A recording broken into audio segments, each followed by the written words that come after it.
Very good afternoon, dear students, and welcome back to today's session on permutations. In the last three sessions, we had detailed discussions on various aspects of time value of money, and we have got number of queries which I will sort out a little later.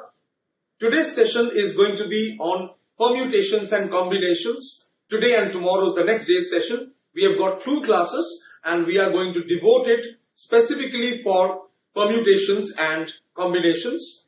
And when you talk of permutations, today we shall be focusing on the meaning of permutation, the mathematical formula which is used for calculating permutations, what exactly is permutation, and of course number of numericals. But I can assure you only one formula we need to remember for permutations, and the rest will be concept. Like in case of time value of money, we had different type of formula for simple interest, for compound interest, for annuity regular, for annuity immediate, plus we had separate formula for calculation of present value and future value. But here we have only one simple formula which we need to remember. And please note, this chapter, permutations, is very important because every year in the exams, we have at least one question coming from permutation and combinations. So this is an important chapter. We need to know it from the beginning to the end. End-to-end understanding is necessary, and therefore let's get started. As usual, requesting you to please keep pen and paper handy with you so that you will be able to do the calculations together with me. Understanding of the chapter is not complex. Once I explain to you in simple language and I do number of numericals, the thing will become crystal clear to you, first and foremost. So, here we will learn about three new words. This chapter, permutations and combinations, we shall be learning three new words. So three new words will be added to our vocabulary, right? The stock of words we have. Now what are these words? Yes, permutations is one of them, combinations is one of them, and the third is the word factorial. Okay, the word factorial. So we will learn about permutations, we will learn about combinations, and of course we will learn about what is factorial. Okay. Now from the word combination, now combination is a common word. Permutations, many of us may not have, heard earlier. But combinations, yes. When you think of combination, we think of choices. Right? We think of the combo pack. Right? You go to a mall with your friends, hang out. You go to the food court, you order a combo meal. Right? You have different types of food. You can choose a combination. Right? Similarly, when you think of permutations, the concept is the same. Combinations and permutations actually talk about arrangement. Okay? So the word permutation means it is an arrangement or a selection of different objects. Now, let me take a very small example. Let us take the three letters, right, alphabets. Let's take A, B, C. So A, B and C. Now, how many arrangements can you make with these three letters A, B and C? Now, first of course is A, B, C itself. The first arrangement or the first order or the first selection, A, B, C. Now you can have BCA. Yes, I think this will also be fine. You can also have CBA. You can have ACB. Right? Anything else? So ABC, ACB, BCA, BAC, CBA, CAB. Let's look at the different selections. How can you arrange? Now you know the Rubik cube, you arrange, right? I have three colored pens here, which I'm using to write on the whiteboard. Whiteboard markers, red, blue and black. So I can arrange it like this. Now on your left hand side you have the black one, and on the right hand side you have the red one. This can be another selection. So now you have blue, black and red. This can be another selection. Red, blue and black. So you see, these are different types of selections and these are different type of arrangements. So I can say that permutation is an arrangement or selection, okay? Selection of objects, different objects. Like in this case, we have taken the letters A, B and C and we are trying to create different arrangements of the three letters. So we have taken ABC, BCA, CBA, ACB, BAC and CAB. Can you have any other combination so that you can include all the three letters? I don't think. So we have got six combinations or six permutations. Let's not focus on the term. Let's focus on the fact that these are different type of arrangements. These are different type of selections. So permutation deals with arrangement and selection, right, of different objects. It can be letters, it can be the marker pens, it can be anything, any object. Okay. And now let us come to another simple example.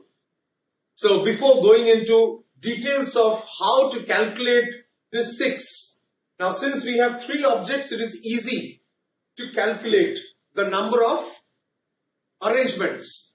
But instead of 3, if you have 8, if you have 10, so A to say J or A to K, right? So many alphabets. How can you arrange them? That will involve more calculation and we need to know the formula for that. So permutation, please remember, is nothing but arrangements or selection of different objects.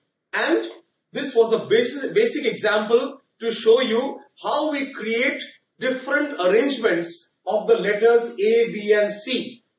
Now one point at this stage, please understand that A, B and C and BAC, these are different selections, even though the letters are the same, but they have different order.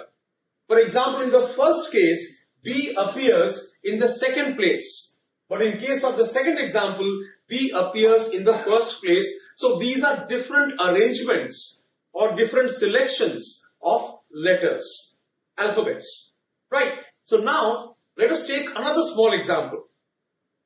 Say I can go from my office to my residence in 3 routes. So somebody say, let's take an example. Say somebody is going from office to his residence. He has 3 routes. Route 1, Route 2, Route 3. He is going from his office to his home. He has 3 routes. He can take 3 routes. Now, if he has 3 routes to go from his office to his residence, right, office to home, can you calculate in how many ways he can go from his office to his home and come back in a different route? That means if he takes route 1, R1, he has to come back by R2 or R3. If he goes by R2 from his office to his home, if it goes by route R2, then he has to come back either by R1 or R3. And if he goes from his office to his home by route R3, then he has to take R1 or R2 to come back to his office. This is the problem. Okay? Now we need to find out in how many ways. That means in how many selections, how many arrangements can be made so that a person can go from his office to his home in 3 different ways but come back in a different way. So if he takes R2 for example, he cannot come back by route R2. He has to take R1 or R3. So in this example, friends, the simplistic way, the easiest way to understand is, now if you are in this position, you have got 3 ways to go from office to home and coming back, right? You have been given 3 routes. So this going from office to home and then coming back, it is basically 2-way, going up and down from office to the residence and then coming back, right? So let's look at the first leg of the journey, that is office to home.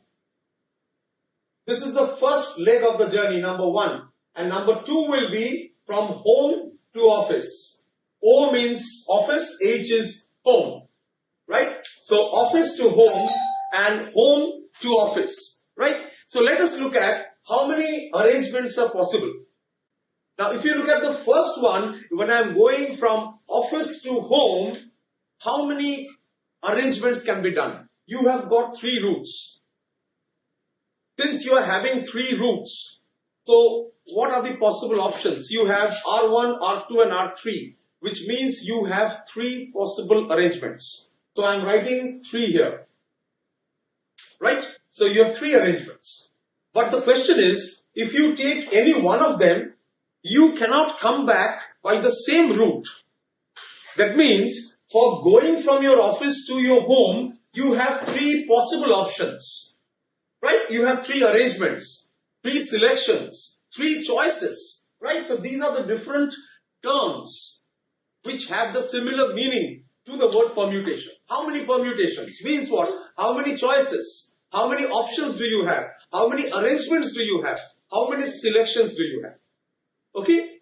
Think of the word option, right? I said that when you are going with your friends to a cafe or you are going to the food court in a mall and you have a wide choice, so many choices of food, right? Yummy food. But then the question is, that is an example of permutation, choices, options, arrangement. Same thing here. So while going from my home to my office, I have 3 options. I can take R1, R2 or R3. But when I'm coming back, how many options do I have? I have 2 options, because if I have taken R1, right, then R1, I cannot avail of R1 while coming back. I have R2 and R3. So whatever option you have taken while going from your office to your home, that is like a lifeline which is gone. So I am left with 2 other options. Therefore, for coming back, I have 2 options. From office to home, 3 options. From home to office, 2 options. Which means these are 2 different events. I am going from my office to my residence and coming back, 2 separate events. And if I want to take any of the routes, R1, R2 or R3, and return from my residence, from my home to my office in a different route, then the total number of choices or the total number of ways or the total number of options I have is 3 into 2, which is 6. Okay? So if a particular work can be done in 3 ways, right? Just to give an example, like going from office to home, 3 ways. 3 ways. And another work can be done in 2 ways. That is going from my home to office, 2 ways. Then the total work can be done in 3 into 2, that is 6 ways. So this is, you see, the concept of choices. When you talk of choices or when you talk of ways of doing a work, when you talk of selections, when you talk of options, this is what is permutation.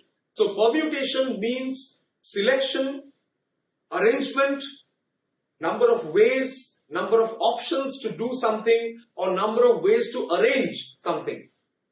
Right? Now let's take another example and let's do this on the board.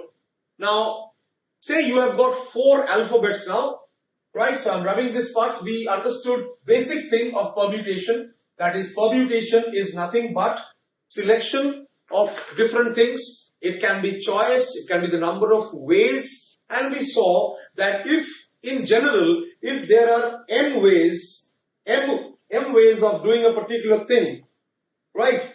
And there are n ways of doing another thing.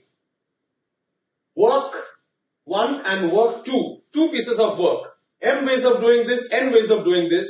Then the total work can be done in m into n ways. Okay? So this is something which is, if you have understood this, right, then you have understood quite a lot of permutations, and it will become easy for you to solve problems. And as I said, this chapter is pretty important because we have questions coming every year in the exam, in the CA Foundation exam from this chapter. Sometimes even 2 questions can come. One, a basic numerical, and the other could be a problem which you need to solve. Right. Now we take up a case where we have 4 letters, okay? A, B, C and D. Right. The question is, in the earlier example, I discussed about ABC, in how many ways you can write ABC. So we saw 6 ways: ABC, ACB, BAC, BCA, CAB, CBA, 6 different ways, right? But now, let's see ABCD. If I ask you that how many ways you can choose 2 alphabets, any 2 alphabets out of the 4 alphabets. So I'm asking you to select any 2 out of the 4 alphabets, any 2 out of 4. What will be your selection? Please try to write. You have pen and paper. Let's see. Please try to write the options which you have, selecting any 2 out of these 4 alphabets, these 4 letters which is there in front of you, A, B, C and D. Okay. So let's see the options. Okay. So it is like a set, again, a matrix, right? It's an arrangement. Matrix, you remember, is an array, right? Many of you ask me the question, what is an array? Right? Array, right? So A-R-R-Y. So an array is an arrangement. Even permutations is an arrangement. It is like a set of things, set of objects. Okay. So here, let's do A, B, C, D. So what are the combinations? Let's take this AB. AB is one option, of course. AC. You have AD. Then you can have, starting with B, you can have BC, BD. Okay, BD. Then you have CD. Then you have BA. Please note AB and BA are different, right? They are different choice, right? So AB and BA are not the same. Then you have CA, ACCA, right? Then you have AD, opposite is DA. BC, opposite is CB, right? Then BD, so opposite is DB. And CD, have we written? Yes, CD, opposite is DC. So let us see. I'll speak phonetically. Alpha, Bravo, Alpha, Charlie, Alpha, Delta, Bravo, Charlie, Bravo, Delta, Charlie, Delta, Bravo, Alpha, Charlie, Alpha, Delta, Alpha, Charlie, Bravo, Delta, Bravo, and Delta, Charlie. So this is the phonetic way of saying A, B, C, D, right? So these are altogether the number of ways in which you can select 2 letters out of these 4 letters. Let us see how many ways. 1, 2, 3, 4, 5, 6, 7, 8, 9, 10, 11, 12. So we get 12 ways to select 2 letters out of the 4 letters A, B, C, D. Right? So this is what is permutation. That is selection, arrangement, number of ways, number of choices, options. Fine? Okay. Now here question is, then what is combination? If this is permutation, then what is combination? Combinations, of course, dear friends, we shall be taking up on the 18th of July, that is day after tomorrow, and both are almost the same, a small difference. Now, both are arrangements. Even combination is an arrangement, permutation is an arrangement. We need to know the difference between permutation and combination. Why? Because otherwise you will not be able to apply the correct formula, because permutations and combinations have two different formula. They are same but not exactly equal. They are arrangements. In case of permutation, please note, this AB and BA are two different choices. That means since AB and BA, if you see, is the order same? AB, alpha, bravo, and bravo, alpha? No. Right? A is first. Here A is the second letter. So they are not the same. They are two different orders. They are two different choices. Right? So, when the order is important, that means when we are choosing A, B and BA as two different objects, then it is a case of permutation. But if the order is not important, that means whether you have AB or BA, say there are two people, right? A and B, B and A. So A and B together and B and A together is the same. They are the same two persons. So in such case it becomes combination. So permutations and combinations are the same concept. Both of them deal with arrangement. Both of them deal with choices, options. But the only difference is, in case of permutations, the order of selection matters. But in case of combinations, the order of selection of the objects, A, B, C, D, whatever, does not matter. That means in that case, AB and BA will be the same. Similarly, AC and CA will be the same, right? AD and DA will be treated as one, not as two objects, not as two choices, right?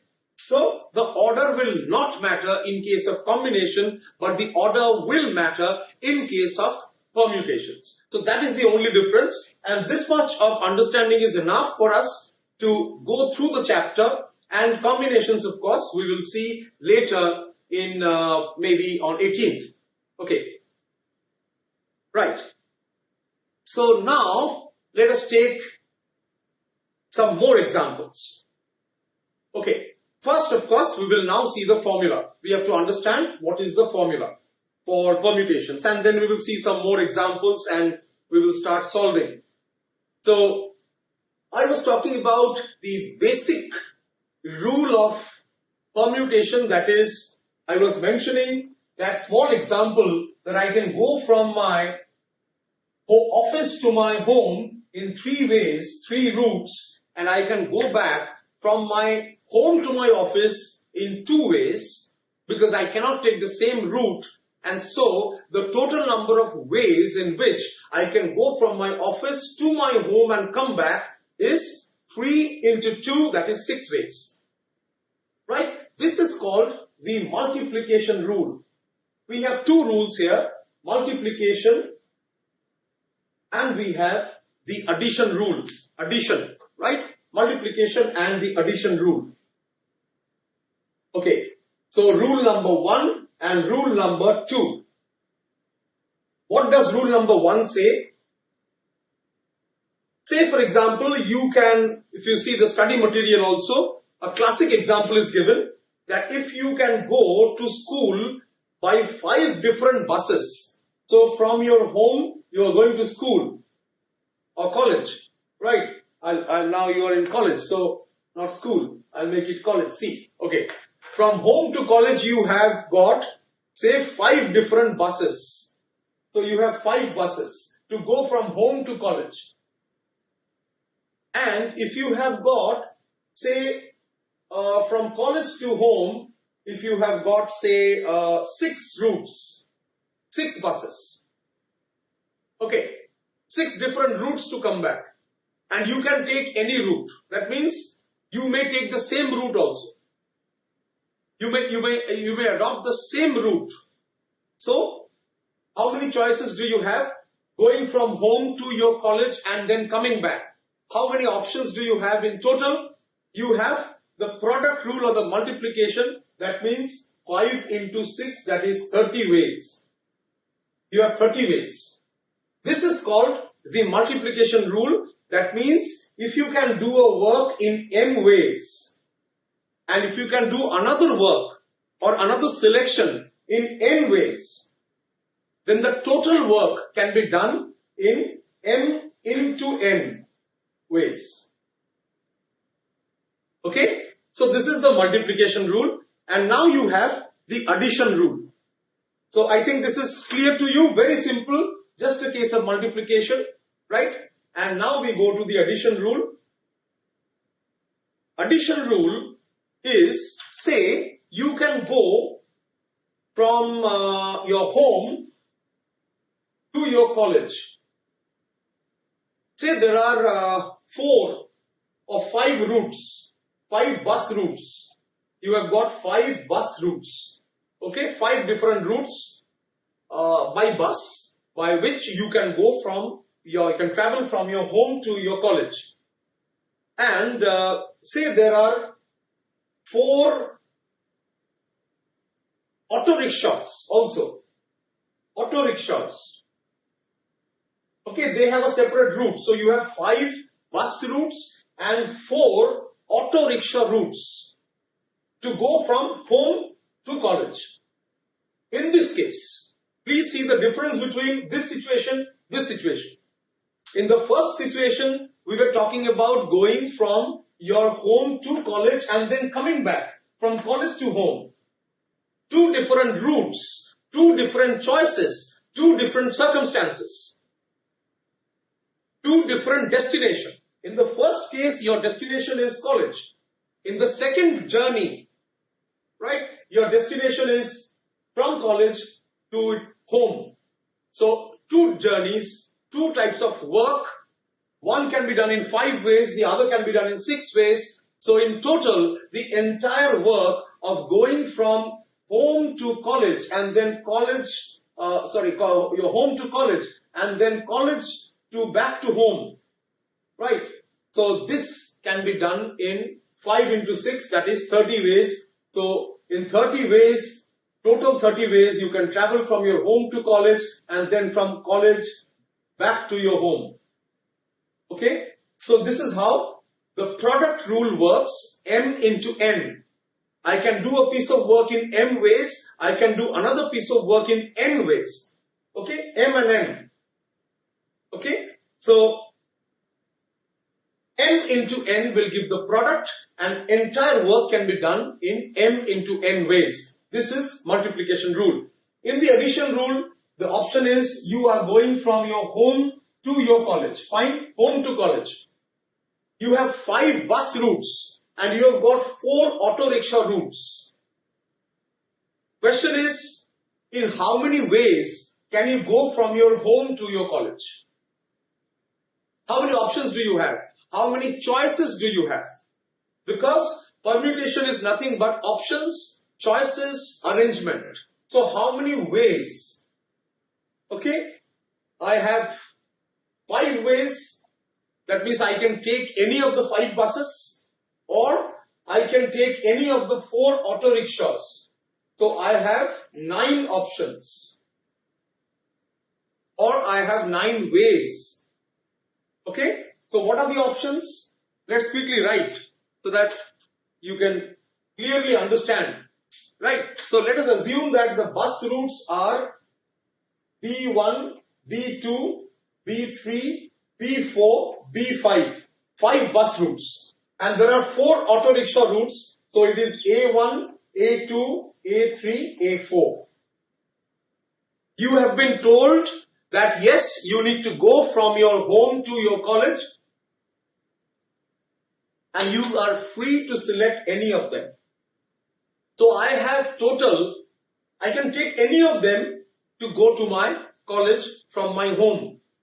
How many options do we get? I can go by B1, B2, B3 or B4 or B5 or by A1 or A2 or A3 or A4. So it is 5 plus 4. 5 plus 4, the addition rule. 5 plus 4, that is 9. Okay, in this case, please note, we are doing only one work and the work is going from home to college. One journey is involved. One event is involved. But here, we have two events and two events which are dependent on each other, because unless I go from my home to my college, unless I go here, I cannot return from my college to my home. So I have to do number one, otherwise I cannot do number two. So they are dependent on each other, they are linked with each other, they are having a relationship with each other. They are not isolated events, they are connected. Right? I hope you have understood this. This is the multiplication rule and the addition rule. Very simple. Just we are going slow so that you understand the concept. Once again, permutation is nothing but arrangement, the number of ways to arrange something, the number of selections, the number of choices, the number of options which you have. And we saw three examples in fact. ABC, in how many ways you can write ABC. So we took all the possible arrangement. We also noted that permutation and combination, both the words are quite similar, but in case of permutation, the sequence or the order is important. That means ABC, if I take AB and BA, these are two different arrangements under permutation. But under combination, AB and BA will be the same. It will be treated as one, not as two. In case of permutation, it is two. But in case of combination, it is one. AB and BA. So the order or the sequence will matter in case of permutation, but the order or the sequence will not matter in case of combinations. Please do remember this. This is the basic difference between permutation and combinations, and we also saw the product rule or the multiplication rule, and we have seen the addition rule. In case of multiplication, if there are 5 ways of doing one event, one work, and 3 ways of doing another work, and if both of them are related, then the total number of ways is 5 into 3, 15. Product rule, m into n. In case of this situation, you are doing one work, but there are 5 options here and 4 options here. So we add them and we get 9 different ways of doing this work, 9 different selections, 9 different options, 9 different choices. Okay? Right. Now we move on to the formula. Okay. So let us see the formula now. And I'm rubbing this part. So we have seen what is permutation. We have looked at the difference between permutation and combination. And we have also seen something of the multiplication rule and the product rule. So now, I was taking an example earlier that we had A, B, C, D. We were selecting 2 letters. 2 letters. 2 out of 4. Right? You remember just a little while back. And we noted, once again we note AB, BA, AC, CA, AD, DA, BC, BC, CB, CD, DC. Okay, then one AD, DA we have done, BC we have done, BD, DB. So we have got 1, 2, 3, 4, 5, 6, 7, 8, 9, 10, 11, 12. 12 altogether. 12 ways of selecting 2 objects or 2 letters out of a given set of 4 alphabets. How many ways to select 2? We are getting 12. And we are doing it physically. Now the formula. This is easy because we have 4 and we are selecting 2. But what happens if somebody tells you that you have to select 6 objects out of 13? Then it becomes difficult. Then it becomes tedious. So let us look at the formula. Now the permutation, so that means you see 6 out of 13, 2 out of 4. Okay, this is nothing but permutation. So permutation is written like this. NPR. Please write with me. NPR. So P for permutation, of course. So please write NPR and let us note the formula. So NPR means we are selecting R objects from N. Okay. So I am selecting R out of N. So if I am selecting 2 out of 4, how will I write it? I will write 4P2. 2 objects out of 4. If I select 6 out of 14, I will write it 14P6. If I select R objects out of N, then it is NPR. So please remember the bigger one is at the top. N will be greater than equal to R. N. And R will be the smaller one, smaller or equal to, lesser than equal to, this is always going to be lesser than equal to N. And N will always be greater than equal to R. So, the bigger one is at the top, the smaller one is here. This is the left hand side because this is the formula, please note, of NPR. And please also note that N means the total number of objects and R means the number of selections you are making out of N objects. Please note it. Please kindly note this, right? Because you have to work with me and please note together. Let's note together so that we write each and every object. NPR, this is something new to you. And many of you who did not have science background in +2, this is a new chapter, just like matrices and just like time value of money, this is a new chapter. Okay. So this is the left hand side. I think we are clear with the left hand side. NPR means the permutation of R objects out of N. Selecting R objects from N objects. Okay. The formula right hand side is, this is a new term which you are learning. This is called factorial.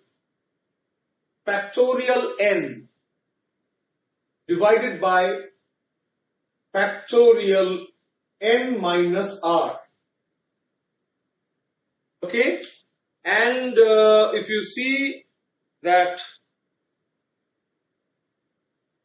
factorial N and in the bottom you have factorial R, N minus R, this is written as, factorial N is written as either this, right? And factorial N minus R will be written like this. So you have a box, half box. Okay, so this is the way to write factorial N and factorial N minus R. Another way, if you see, another way of writing N and N minus R is this method. So instead of a box, if you see, there is another way to write, and that is N is exclamation mark. Please note this, exclamation mark divided by N minus R exclamation mark. So this is another way of writing factorial N. That means you can see that NPR is equal to N factorial or factorial N, N minus R factorial, or you can put it like this, box N and N minus R again in the box. Okay, so you have N minus R in the denominator and N in the numerator, and these are under two boxes, within two boxes. So this is the way to write NPR That is, we are selecting R objects from N objects, right? And it is factorial N by factorial N minus R. This is how you spell it, how you pronounce it. Factorial. Factor, you know what is a factor? Least common, highest common factor. Okay, so 4 is a factor of 20, right? 8 is a factor of 32. Similarly, you have factorial, right? Factorial N minus R. It can be written, this is the first method, N box by N minus R box, or you can write it like this, N exclamation mark and N minus R exclamation mark, right? You know the exclamation mark. Like we have question mark, so exclamation mark. Okay, so this is the way to write this. This is enough. This is all you need to know. Just imagine one formula, no other formula required, and you can solve all the problems in this chapter. One by one we will solve it, all the exercises, plus we will do some additional problems which have come in the earlier exams and which are equally important, right? So you can see only one formula you need to remember. And now we will see what does factorial N actually mean. So the formula is NPR, where we are selecting R objects out of given N objects.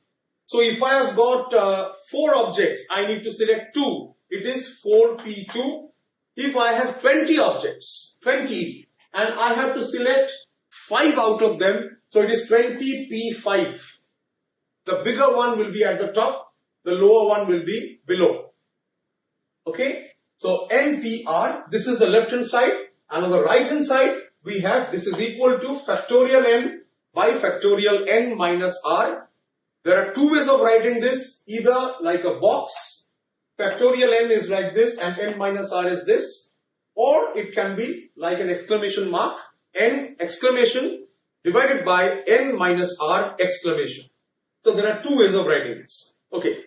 Now we will see that what does factorial mean and how to calculate the factorial. Okay, so please keep a note of this formula which you have just written, NPR, factorial N divided by factorial N minus R. Okay, now it is a very simple concept, factorial, any factorial. If I say factorial 4, this actually means multiplying 4 into 3 into 2 into 1. So 4 into 3 into 2 into 1. That gives you 4 3s are 12, 2s are 24 into 1, 24. If I tell you factorial 1, factorial 1, this is 1. Okay, 1 means just 1. Also please remember, we always also use this term in general, factorial 0 is equal to 1. Okay, this is important, factorial 0. So any number, if it is factorial n, it means actually a chain multiplication n into n minus 1, into n minus 2, into n minus 3, it will go up to 3, up to 2, up to 1. This is concept of factorial. So if I ask you that, okay, what is factorial 6?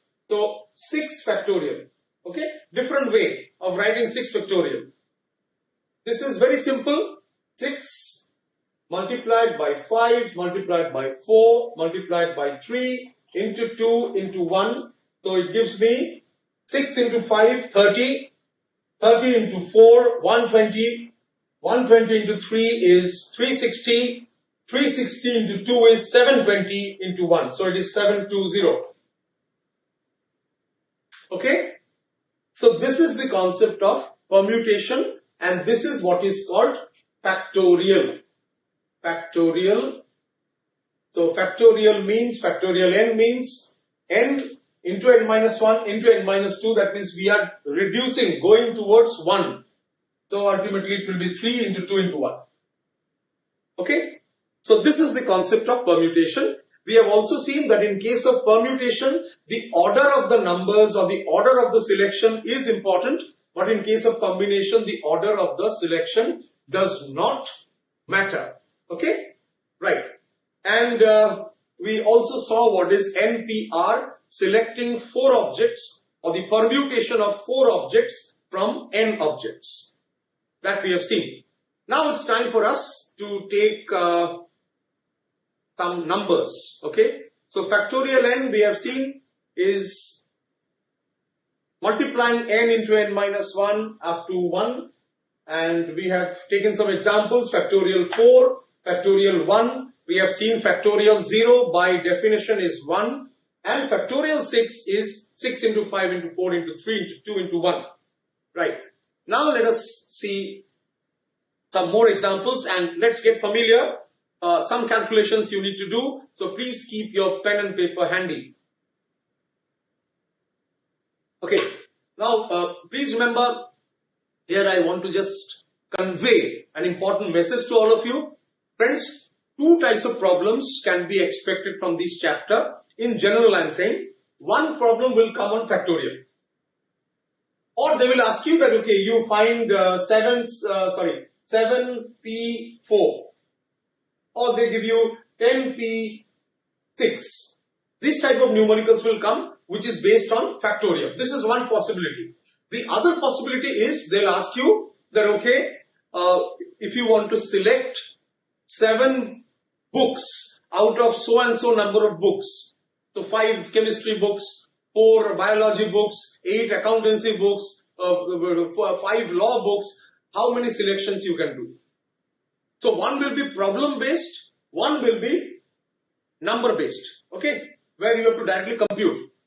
So this is my personal perception that this chapter will give us 2 types of numericals, and we will also solve. Don't worry, we will solve like for the other chapters also. I am taking up most of the examples. Also, many of you are requesting, I am taking up additional questions and solving them in front of you so that you have a stronger base and you get more confidence to face the exam, right? So same thing we'll do here, and I assure you once again, for permutation it's only one formula, this formula which you have seen, that is NPR equal to factorial n by factorial n minus r, and no other formula. This is the only formula you need to remember. From here there will be 1 or 2 modifications. For example, what happens when we sit in a circle?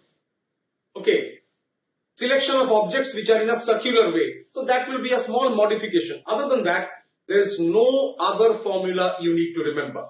Okay, so just by understanding what is factorial, the concept of factorial, and the type of numbers we are using now, or the number of calculations we are doing, this will give you the necessary competence, knowledge, confidence and skill to face the questions. Okay, so now we'll take some exam questions. Okay, because this chapter is a light and easy chapter, not so complex as Cramer's rule and equations, right? And then going into time value of money, leasing, buying or leasing, those are difficult ones, no doubt. Annuity regular, annuity immediate, those I admit are difficult. That is why we had given so much of extra time. On an average, we took almost 45 to 1 hour extra beyond 4 o'clock, and we ensured that we do full coverage of these chapters. Plus, even today I'll be taking up some of the additional problems and your requests, your responses to your queries. So TVM, time value of money, is definitely a tough chapter, but as I said, it is the foundation of your career as a chartered accountant. 3 classes have been given for it. For permutation combination, we have 2 sessions. Today is on permutation, next day is on combination, and it's comfortably going to be completed, right? So let's do some problems. A problem came in the exam, very easy. Factorial 5 or 5 factorial. You have to find out 5 factorial. So we know that n is equal to, factorial n is equal to n into n minus 1 into n minus 2, right up to 4 into 3 into 2 into 1. So 5 factorial is simple. 5 into 5 minus 1 into 5 minus 2 into 5 minus 3 into 5 minus 4. And that gives me 5 into 4 into 3 into 2 into 1. That is how much? 5 4s are 20. 3s are 60, 2s are 120. This actually came in an exam. So just imagine if you are lucky enough, if you get such a problem, then you will be thanking your stars that yes, I have learned factorial and here am I scoring full marks on this question. Okay, so please note we read this number as 5 factorial. Okay, so 5 factorial or 5 factorial. Okay, fine. Now some more questions. Okay, let's take this one, 9 factorial or 9 factorial, or I'll write in this way, 9 factorial. So what to do? Get ready with your calculator and just go 9 into 8 into 7 into 6 into 5 into 4 into 3 into 2 1. So 2 into 1, 2 3s are 6, 4s are 24, 5s are 120, 6 are 720, 720 into 7 into 8 into 9. I leave it to you. So let's do it together. So I have a calci as well. So 720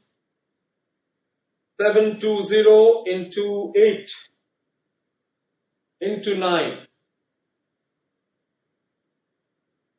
So how much is it? 2 into 3, 6, 4s are 24, 5s are 120, 6 are 720 into 7 into 8 into 9. 720 into 7 into 8 into 9. 362880. So it's a big number. 362880. Okay. So in this way we need to solve. This is factorial 9. Now we will take up a different one. Now it is factorial 8 by factorial 6. Let us see who can do it fastest. Okay. Factorial 8 by factorial 6. So basically let me just, so 8 factorial by 6 factorial, right? Okay. So this is equal to what? This is equal to 8 into 7 into 6 into 5 into 4 into 3 into 2 into 1. 6 factorial is what? 6 into 5 into 4 into 3 into 2 into 1. So this and this going away, you have 56. Right.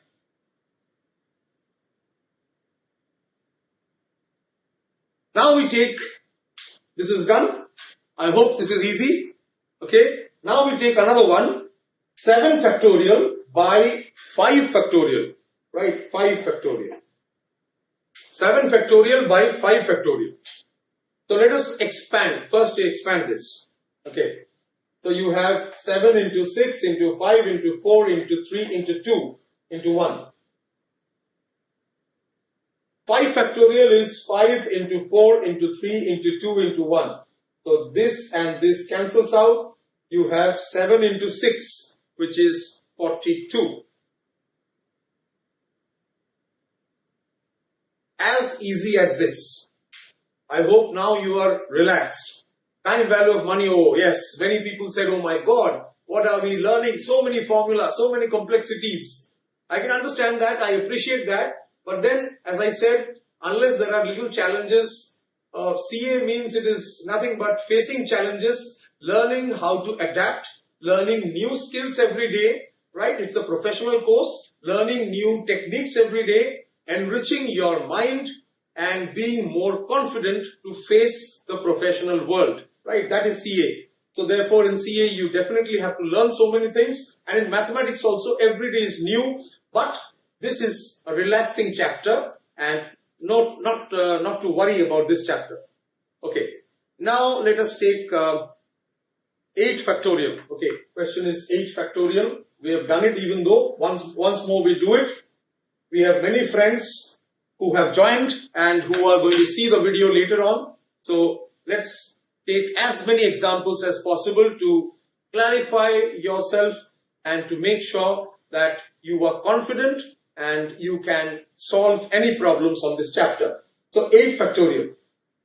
8 into 7 into 6 into 5 into 4 into 3 into 2 into 1. So 3 2s are 6, 4s are 24, 5s are 120 into 6 is 720, 720 into 7 into 8. So 720 into 7 into 8. So 40,320. Okay? Right. 40,320. Right. Now we will move into actual problems on permutation. Okay? So we have spent 1 hour on building the blocks, building the foundation, understanding what is permutation, the difference of permutation with combination. Then we discussed about the fact that permutation is nothing but choices, options, arrangements. Then we have seen number of examples arranging ABC, 3 letters into different ways, different combinations or different order. Then we have taken an example of selecting 2 letters out of A, B, C, D. We saw there are 12 ways. Now how 12 is coming? Let us see. We selected 2 out of 4. Okay. So that we did by writing out the options A, B, B, A, B, C, C, B, B, D, D, B, A, C, C, A, D, B, D, C, right, B, D, D, B, so many ways. But numerically, using the formula which we have learned, let's do it. So we know selecting 2 objects out of 4 means how do we write it? We write 4P2. And 4P2 NPR is equal to n factorial, right? N factorial by n minus 1 factorial, n minus r factorial. So this will be n is 4, r is 2. So it is 4 factorial divided by 4 minus 2, 4 minus 2 factorial. This means 4 factorial means 4 into 3 into 2 into 1. And 4 minus 2 is what? 2. And 2 factorial means what? 2 into 1. So 2 into 1. So 2, we get 12. And we also got 12 when we counted all combinations. We wrote all possible orders A, B, B, A, A, C, C, A, right? B, C, C, B, A, D, D, A, C, D, D, C. We counted 12, right? And numerically also it is 12 using the formula. Right? So now let us take an exam question which came. You have to find, I'm just rubbing this out. Once the problem is solved, we go to the next one and I'll take fresh question. Okay. The question is, you have to find out 5P3. Okay. 5P3. How much is 5P3? So let us work on it. It is equal to 5 factorial by 5 minus 3, that is 2 factorial. Okay, so this is n divided by n minus r factorial, and here r is equal to 3. So n minus r, that is 5 minus 3 is 2 factorial. So if you expand this, you get 5 into 4 into 3 into 2 into 1, and in the denominator you have 2 factorial, so 2 into 1. So you get 5 into 4, that is 20, into 3, that is 60. So 5P3 is 60. Now another example. There are 5 people standing in a row. 5 people. They are standing in a row. Okay, 5 people are standing in a row, and they have 3. They're standing in a row near a park. So 5 people standing in a row. There are 3 seats. So seat number 1, okay, seat number 2, and seat number 3. Okay.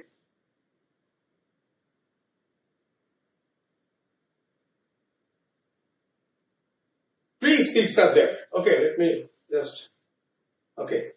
5 persons. So in how many way can they sit? What do you think? Two ways. Two ways of thinking.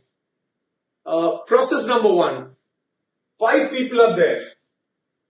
So if I call it seat number A, this is seat number B, and this is seat number C. In how many ways can seat A be occupied? How many ways? So one chair is there. These are chairs. Okay, 5 seats, chairs. 3 chairs. Chair number 1, seat number 1, A. In how many ways can you fill up this particular chair, this particular seat? How many ways? 5 people are standing. So first chair is empty. The first chair is empty. Any of them can sit. So first chair can be filled up in how many ways? 5 ways. Because 5 people are standing. So if you have 5 people, if you give them 5 names, any of them could come and sit. You can call any of them that, hey, you come and sit here. The chair is empty. Don't stand. Right? So I can write the first chair can be filled up in 5 ways. Now somebody out of those 5 have come forward and sat down. The chair was empty, so he or she has settled on the chair. Settled. So somebody is sitting here. Okay? So I'm drawing. Fine. Somebody has already settled. Okay? How many people are left now? One person has sat down. So 4 people are left. The second seat, the second chair, that means it can be filled up in how many ways? So there are 4 guys remaining. The 4 guys any of them can come and sit. So the second seat can be filled up in 4 ways. Again, we have somebody sitting here. Somebody wearing a cap. Okay, like this. Okay. Good to draw sometimes. Okay, right. So, cap. Okay, fine. So, second person has also sat down. You have the third chair. How many people are left? We had 5 persons. One person has sat here. The other person has sat here. So there are 3 persons who are left now, and this seat can be filled up in 3 ways. Remaining 3 guys. So 3. So sitting, this event of sitting on a chair, A, B and C, are they isolated? What do you think? Do they have any connection? Are they connected? Are they interrelated? Or are they separate? What do you think? They are connected. So they are connected. Because the moment the first person sits here, we are left with 4 guys. So sitting A, B and C, they are connected. And we know when they are connected, we apply the multiplication rule. You saw earlier, I have 4 ways of 4 buses to go from my residence to my office. And I have 3 ways to come back. So the total number of ways in which I can go from my home to my office and come back is 4 into 3, that is 12. So here it is 5 into 4 into 3, that is 60. 60 ways. So here again somebody is sitting here. So, okay, a lady is sitting here maybe. Okay. Fine. So you have the seats are occupied. That means 5 people. You have the first one is we have first chair is filled up in 5 ways. The second chair is filled up in 4 ways, and the third chair is filled up in 3 ways. So the total way in which the 3 chairs are filled up is 60. This is an example of permutation. Now, you had how many people? 5 people. 5. You are selecting how many out of 5? You had 3 chairs, 3 seats. So you are selecting 3. So I can also solve this problem using permutation. 5P3. So 5P3 is how much? let us do it. 5p3 we have done. 5 factorial to 60. So 60, this is also 60. So conceptually this we have done. Conceptually this we have done using the newly understood technique of permutation. The formula which I have discussed, the formula which you have noted and possibly you must have understood. So the results are the same. We get the same results. Okay. Now we move to the other one. Next question. I'm rubbing this up and we are taking exam questions. Okay. There's a bookshelf and bookshelf, and it has got space for 5 books.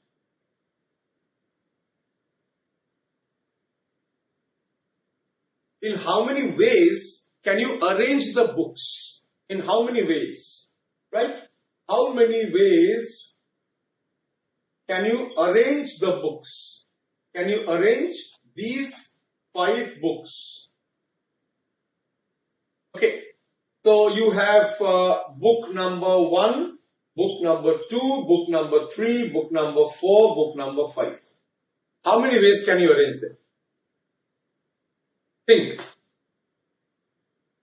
So we had a question. We had A, B, C. How many ways could you arrange them? A, B, C. So we had A, B, C, A, C, B, B, A, C, B, C, A, C, A, B, C, B, A. So it was 1, 2, 3, 4, 5, 6. 6 actually means factorial 3, because factorial 3 is 3 into 2 into 1, 6. Okay. So when you have 3 objects, they can be, the order can be changed in how many ways? Factorial 3. 3 factorial ways. Similarly, if you have 5 books, how can you arrange the books?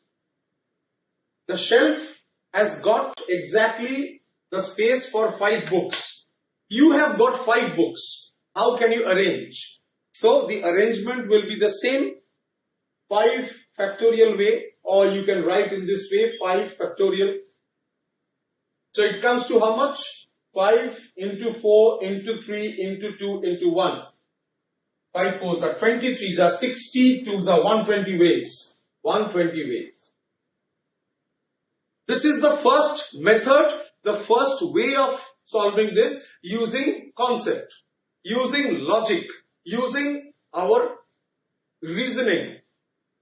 Now let us solve this using permutation, right? So if you think of permutation, question is, I have how many space, what is the space I have? 5. So 5. I am selecting how many books? 5 out of 5. So the question is 5p5. I hope it is visible. You are able to note down. So 5p5 means what? 5p5 means npr. Right? Here of course n is equal to r. Both are same. But we know the formula, npr is equal to factorial n factorial by n minus r factorial. So here it will be 5 factorial divided by 5 minus 5, that is 0 factorial. 5 minus 5 is 0. And we know by definition 0 factorial equal to 1. So this is equal to factorial 5 factorial by 1. 5 factorial we have done 120. So 120. As simple as that. There's no complexity. Just simple thinking. And of course, you need to remember one particular thing, that is the multiplication rule, the addition rule, which we have discussed in detail. And second, of course, is that you should be knowing the difference between what is permutation, what is combination. Once again, in case of permutation, of course, the order is important. The order of having these books are important. But in case of combinations, no, they are not important. Right. Now I go to another example. Shiva has 6 different books. In how many ways can he arrange the books? So we rub it out. Again a bookshelf, but in this case the bookshelf belongs to Shiva, and Shiva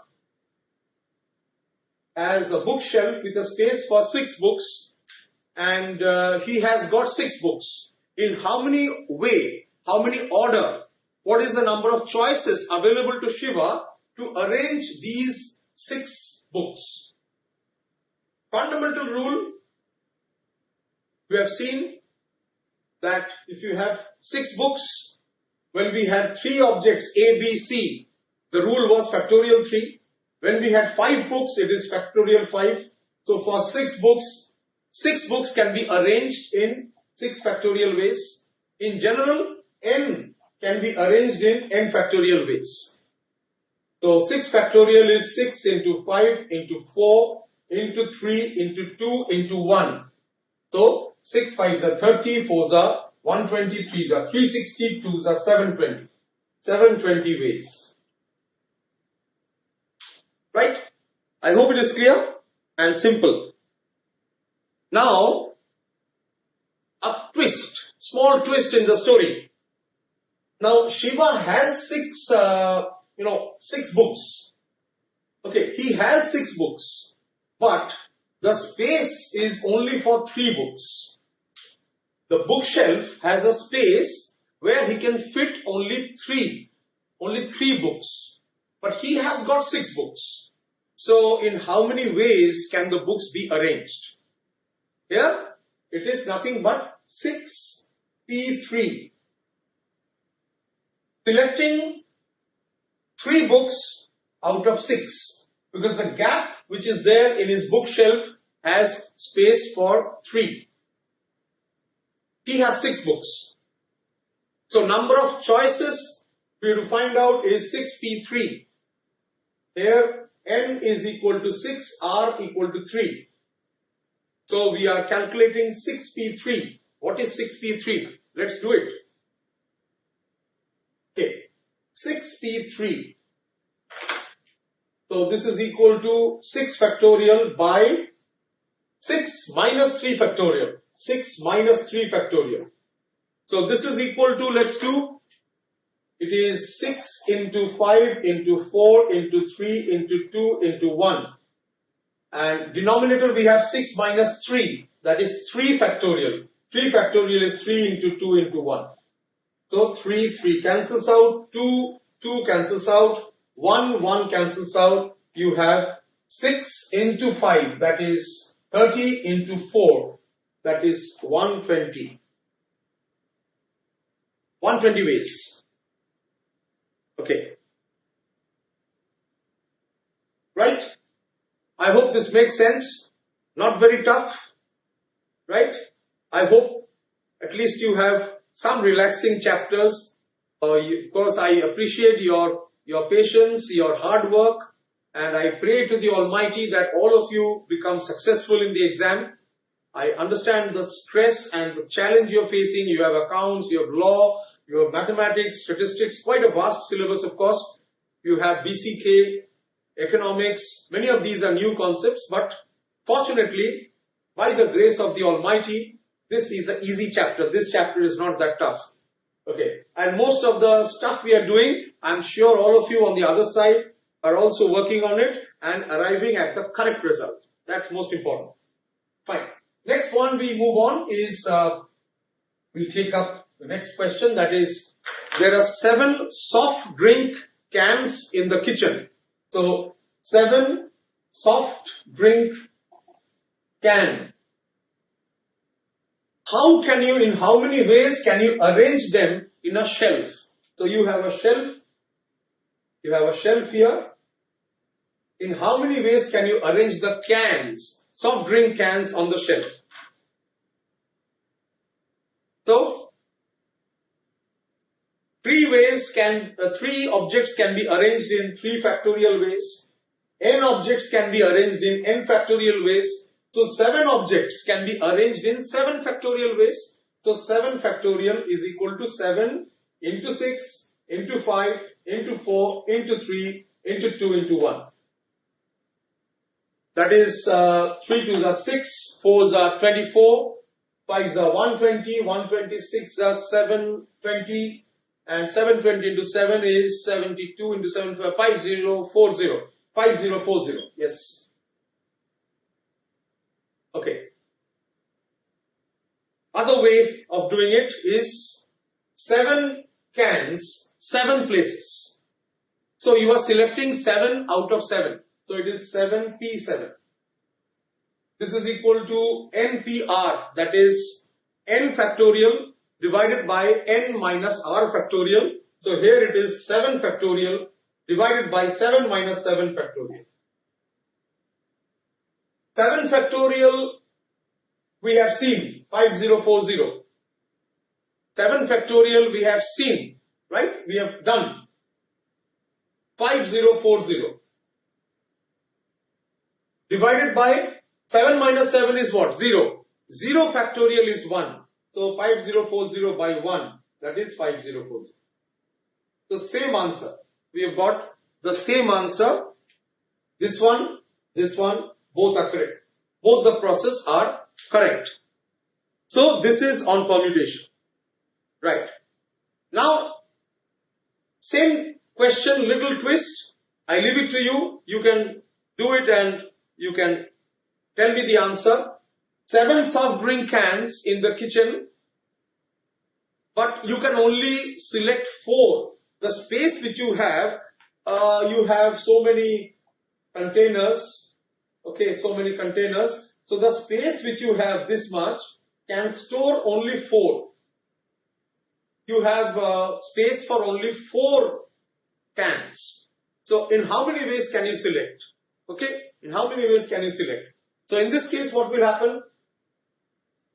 It will be a case of selecting from 7, you are selecting 4. So it is 7p4, that is 7 factorial divided by 7 minus 4. npr is n by n minus r. So n minus r, 7 minus 4, that is 3. So you have 7 factorial is 7 into 6 into 5 into 4 into 3 into 2 into 1. And here you have 3 into 2 into 1. So you have 7 into 6 into 5 into 4. So 5 4s are 20, 6 are 720 into, 5 4s are 20, 6 are 120 into 7. 120 into 7 is 12 7s are 84, 840. Okay.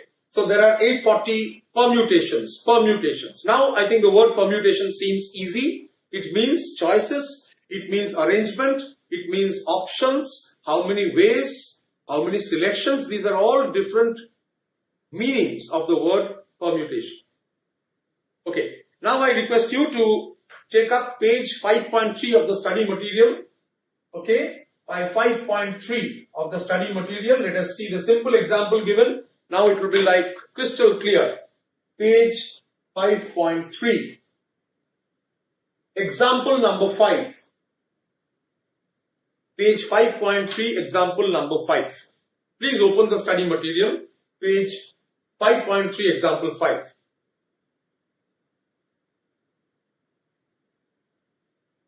So you have 3 gentlemen, Mr. Suresh, Mr. Ramesh and Mr. Mahesh. Example 5. Page 5.3.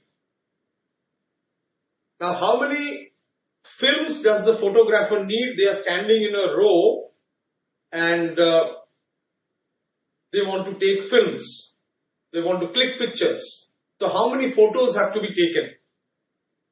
So, Suresh, Mr. Ramesh and Mr. Mahesh. So, Mr. Suresh, Mr. Mahesh and Mr. Ramesh. So let us look at how many ways you can easily understand now with the discussion we have done. If there are 3 objects or 3 persons, number of ways is factorial 3. 3 factorial, that is 6. So what can be the opportunity or what can be the opportunities of selecting Mr. Suresh, Mr. Mahesh, Mr. Ramesh, SMR. It can be SRM, Mr. Suresh, Mr. Ramesh, Mr. Mahesh. It can be RSM, Mr. Ramesh, Mr. Suresh, Mr. Mahesh. It can be RMS, Mr. Ramesh first, Mr. Mahesh second, and then Mr. Suresh. It can be MRS, Mr. Mahesh, Mr. Ramesh, Mr. Suresh, and it can be MSR, Mr. Mahesh, Mr. Suresh, and then Mr. Ramesh. So 1, 2, 3, 4, 5, 6, 6. That means we have 3 persons, Mr. Ramesh, Mr. Mahesh, and Mr. Suresh. So factorial 3, that is 3 into 2 into 1, that is 6. That's it. This is the example. Okay, now we go into page example 6 and 7. Work out. So page 5.5. Let's work. Oh, good. Right. I think many of you are now relaxed, and mathematics is, of course, full of, I would say, interesting examples, and especially our study material. If you see, the best examples have been brought in, and regular updation is done, so you get really interesting, easy to understand examples, right? That's why we always try to, we always focus and we emphasize on the use of the study material, the exam questions, the MTP, the model test paper, because it reinforces your understanding. Okay, so page 5.5, example 1. So we have to evaluate 5P3. So 5P3 we will do, then we will do 10P2, and then we will do 11P5. I think you are there with me. Together, let's do it together, right? So first is 10, we have 5P3. Okay, 5P3 is 5 factorial in the numerator, and in the denominator you have 5 minus 3, 2 factorial. N factorial divided by n minus r factorial. That's it. Simple. So this is equal to 5 into 4 into 3 into 2 into 1, and this is equal to 2 into 1. So 2, 1, 1 cancels out. You have 5 into 4 into 3. So how much is this? I think it is 60, right? So 60. Done. Next one. Let us try the next one. 10P2. So 10P2 is equal to what? 10 factorial in the numerator and 10 minus 2. 10 minus 2 is how much? 8. So 8 factorial in the denominator. So this is equal to how much? So 10 factorial we can write like this. 10 into 9 into 8 factorial. Because 8 factorial means 8 into 7 into 6 into 5 into 4 into 3 into 2 into 1. And in the denominator you have, factorial I'll write like this since we are putting a box. So factorial 8. In the denominator we have factorial 8. So this and this cancels out. So 10 into 9, 90. So here what I did, instead of expanding 10 into 9 into 8 into 7 into 6, what I did is 10 into 9 into 8 factorial. Okay? Because 8 factorial means 8 into 7 into 6 into 5. So 8 factorial and the 8 factorial in the denominator cancels out and you get 10 into 9, 90. Next is 11P5, right? I hope you are now getting the necessary confidence and a big smile on your face. Yes, I am able to do it. It's not a tough chapter. I may be new to maths. I'm going through each and every of your comments, each and every of your feedback, each and every of your query. But you see the time. We don't have much time. 2 hours only, and this is a huge chapter, quite a big chapter. It may be easier compared to time value of money, but we are going into details, right? Not a single minute also we are not wasting, right? We are continuously working.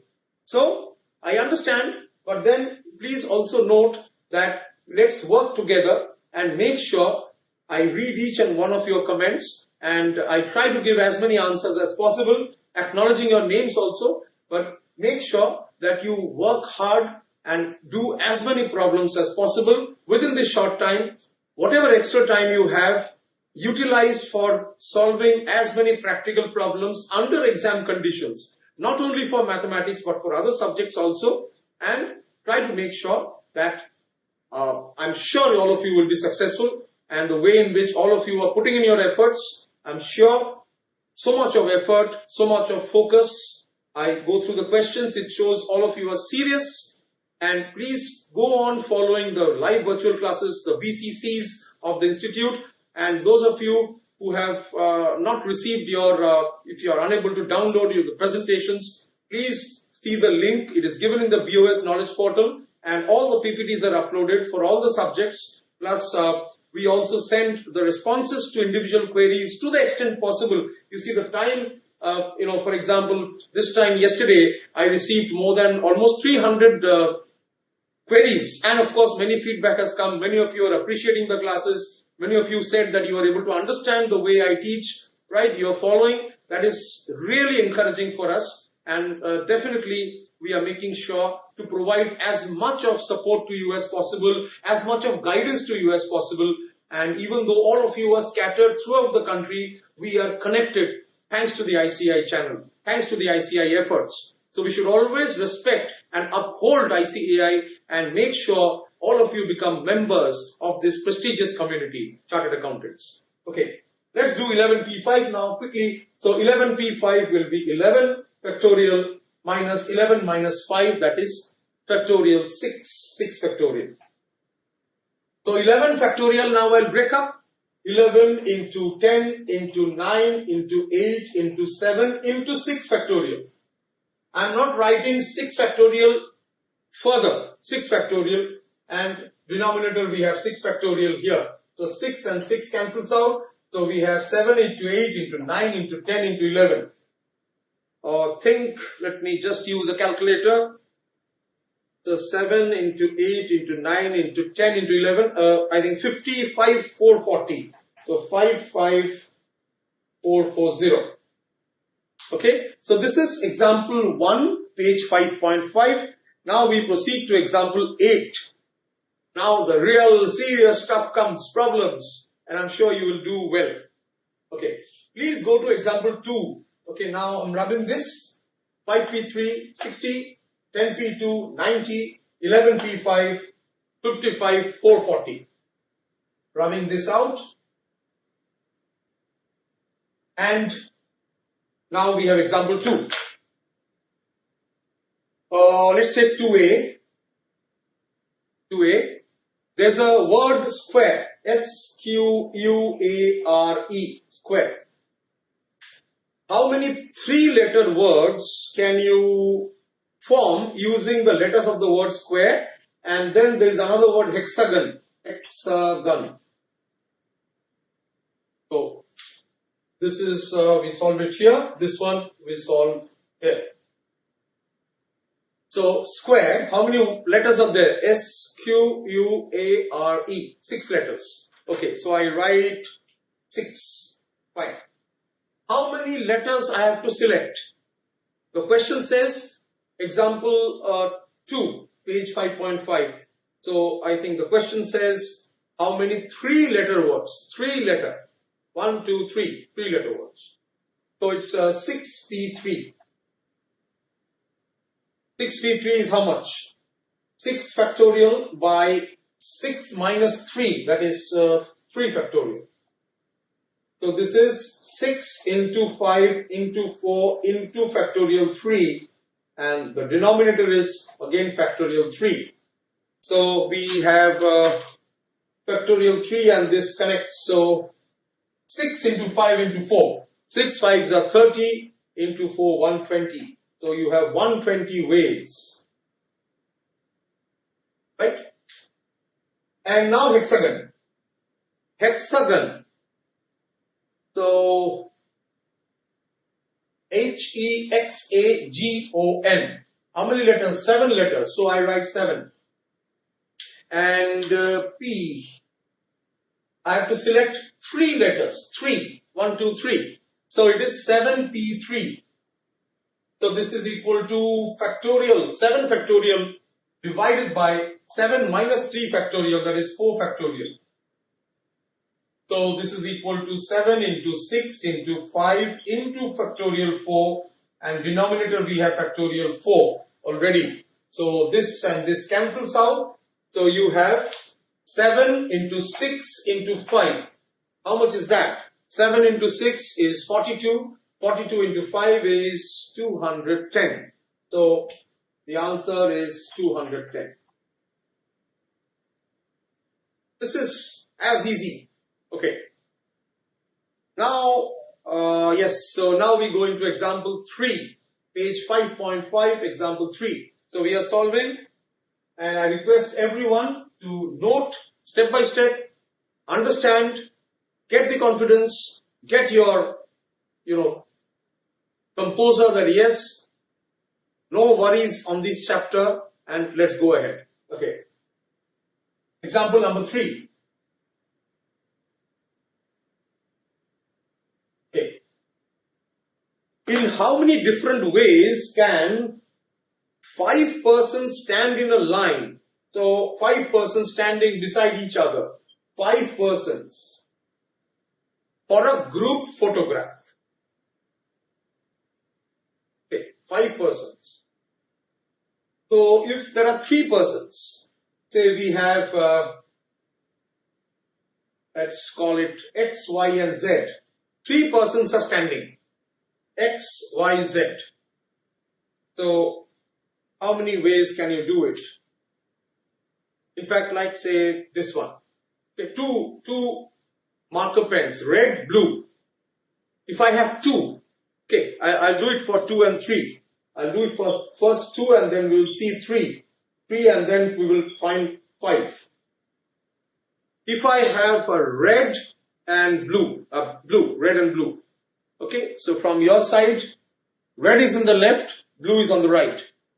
Okay, now blue is on the left, red is on the right. How many ways? 2 ways. Fine.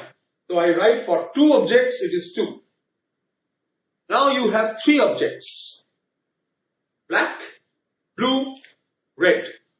So first one is this one. So you have red, blue and black. 1. I count. Next what I do is you have red, black and blue. Okay. So red, black and blue. Red, black and blue. 2. Now I go into this one. Blue, black and red. The third one. And then the fourth one is blue, red and black. Okay. And now we have, I put black here. So black, red and blue. And black, blue and red. Altogether 6 combinations.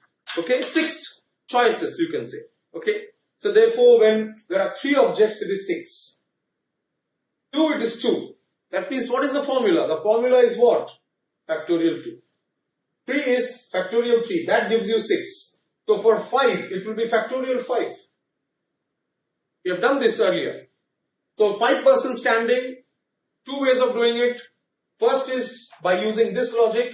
This one I showed you the colored pens by doing this process. 5 persons means factorial 5. So 5 into 4 into 3 into 2 into 1. So 5 factorial is 5 into 4, 20 into 3, 60 into 2, 120. So 120 ways. Otherwise, the question is in how many ways 5 people can stand beside each other for a group pic, for a selfie or group pic. So you can also do it like this. 5p5. 5p5 is 5 factorial divided by 5 minus 5 factorial. 5 minus 5 is 0. So 0 factorial. So we know 0 factorial is what? 1.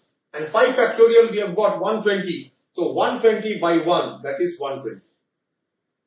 Right? This is example 3. Okay, now we go into example number 4 and 5. Okay, so example 4, this is page 5.5. Okay, page 5.5, we go into example number 4. Example number 4. Okay. The first, second and third prizes. The first, second and third prizes are to be awarded at an engineering fair in which 13 exhibits have been entered. In how many ways can the prizes be awarded? So you are having 13 entries and 13 papers, for example, and you have to award the first, second and third prize. How to do it? Very simple. 13 objects are there. You have to select 3 out of them because first, second and third, you need to select 3. So it is 13P3. 13P3 is equal to 13 factorial divided by 13 minus 3. That is 13 minus 3 is 10. 10 factorial. So it is 10 factorial. So 13 factorial minus 10 factorial divided by 10 factorial. So 13 factorial on the numerator, I can write like this: 13 into 12 into 11 into 10 factorial. And in the denominator we have 10 factorial. So this cancels out. You have 11 into 12 into 13. And this is equal to, I'll take the help of the calculator. This is 1716. So 3 people, first, second and third, can be shortlisted from 13 entries in 1716 ways. Right? This is example 4. So we have done example 4. Now we proceed to example 5. Example 5 is also an easy one. Not much of trouble here. Example 5, in how many different ways can 3 students be associated with 4 chartered accountants such that each chartered accountant can take at most 1 student? Okay, so you have 3 students and there are 4 chartered accountants. So it's very simple. You are selecting 3 out of 4. So you have to allocate 1 student to 1 chartered accountant, and not more than 1 student can go to a chartered accountant. So it is 4P3. So this gives us 4 factorial by 4 minus 3, that is 1 factorial. This is 4 into 3 into 2 into 1 by 1. So 4 3s are 12, 2s are 24. So the answer is 24 ways. 24 ways. Okay. Now we go to an interesting question. Up till now, okay, not saying these are not important, they are important, but easier. Now a twisted question. That's why interesting. Okay. The question is like this. You have A, B, C, D, E, F, G, 7 letters. Okay, so you have A, B, C, D, E, F and G. A, B, C, D, E, F and G. So you have 7 letters. 7 elements. Now question is, how many permutations of these 7 letters will end with A? So how many permutations of these 7 letters can you do so that the last letter will be A? So it will end with A. That means the last character. That means you can take B, C, D, E, F, G, A. D, E, B, C, G, F, A. F, G, B, E, C, B, A. It will end with A. 7 letters are there, but you have to select what is the number of ways in which you can select these 7 letters so that the last letter will be A. Okay, some thinking. Little bit of thinking is required. So, I am selecting 7. 1, 2, 3, 4, 5, 6, 7. Okay. Question is, the last letter, please note, 7 vacancies, 1, 2, 3, 4, 5, 6 and 7. Whatever arrangement I take, the last letter has to be A. Okay? So, if the last letter has to be A, then it is simple. So, A is gone. So, I have 6 places. Okay, 6 places, 6 vacancy, and I have 6 letters. A is gone. So I have 6 places vacant and I have 6 letters. How can you select these 6 letters to fill up 6 places? 6p6. So this is equal to 6 factorial by 6 minus 6 factorial, that is 0 factorial. So this is equal to 6 into 5 into 4 into 3 into 2 into 1 by factorial 0 is 1. So this is 6 into 5, 30 into 4, 120 into 3, 360 into 2, 720. So the answer is 720 ways. Okay. So here we put in some thinking, right? Fine. Now we are taking example, okay. In how many ways can 7 students finish a race in first, second and third place? Okay, so we take this question now. In how many ways can 7 students, in how many ways can 7 students finish as first, second and third? How many ways can you do it? So, is it a case of permutation? Yes. It is a permutation, and here the idea is you are selecting first, second and third. So 3 persons. 3 persons out of 7. So how many ways? 7p3. 7p3 means factorial 7. N factorial by n minus r. That is 7 minus 3. 4 factorial. So it will be 4 factorial.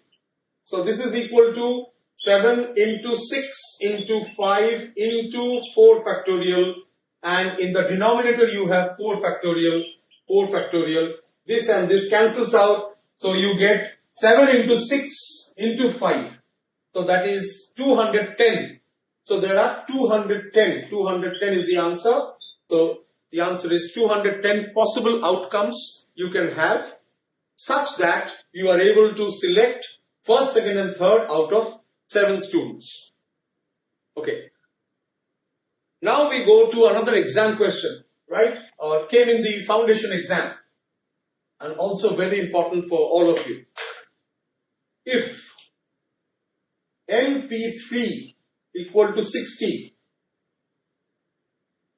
okay, if NP3 is 60, find N. So what is the value of N if NP3 is equal to 60? Just spend 10 seconds quickly on this. Okay, 1, 2, 3, 4, 9, 10. Okay, NP3 is equal to 60. Okay, so NP3 is what? NP3 equal to n factorial by n minus 3 factorial. If you simplify this, it becomes what? N factorial is what? N into n minus 1 into n minus 2 and then n minus 3 factorial. That means n minus 3, n minus 4, n minus 5. It will go till 3 into 2 into 1. This is what we have in the numerator. And the denominator we have n minus 3 factorial. N minus 3 factorial. So this cancels with this. You have n into n minus 1 into n minus 2 is equal to 60. So n into n minus 1 into n minus 2 is equal to 60. Now, 2 ways. It becomes a cubic equation, but very difficult to solve. So hit and trial method. In the exam, you may not have time. Hit and trial method. So n into n minus 1 into n minus 2 means that these 3 numbers are consecutive numbers. N into n minus 1. That means they are having a difference of 1. N minus 1, n minus 2. They are consecutive numbers. Like 7, 8, 9, 3, 4, 5, 4, 5, 6. So, little bit of thinking if you do, what happens if I put this 4, 5 and 6. So no, 4, 5 and 6 is not working. No, 4, 5 and 6 is not working. 4 into 5 is 20 into 6, 120. No. Can I put 3, 4, 5? So 3 4s are 12, 5s are 60. Oh yes, I've got it. So 3 into 4 into 5. So therefore n is equal to 5 into 4 into 3. If you put it in this way, then n is equal to 5. Because if n is 5, then n minus 1 is 4, n minus 2 is 3. So it becomes 5 into 4 into 3, that is 60. So n is equal to 5. This was an exam question. Okay. Hope this is clear. Next one is example, page 5.7. Okay. From the study material, 5.7. Page 5.7, study material. And this is example 11, I guess. Yeah, example 11. Sorry, just a second. Yeah, example 11. In how many different ways can a club with 10 members select president, secretary and treasurer? Simple question. How many members? You have 10 members. How many persons are you selecting? You are selecting president, secretary, the secretary and the treasurer. So 3 persons. How many ways can you do it? 10 P3. So this is 10 factorial divided by 10 minus 3, that is 7 factorial. 7 factorial. So 10 factorial is 10 into 9 into 8 into 7 factorial, and in the denominator you have 7 factorial. This and this cancels out. So you have 8 into 9 into 10. So 8 nines are 72 into 10 is 720. So the answer is 720. 720 ways. Okay.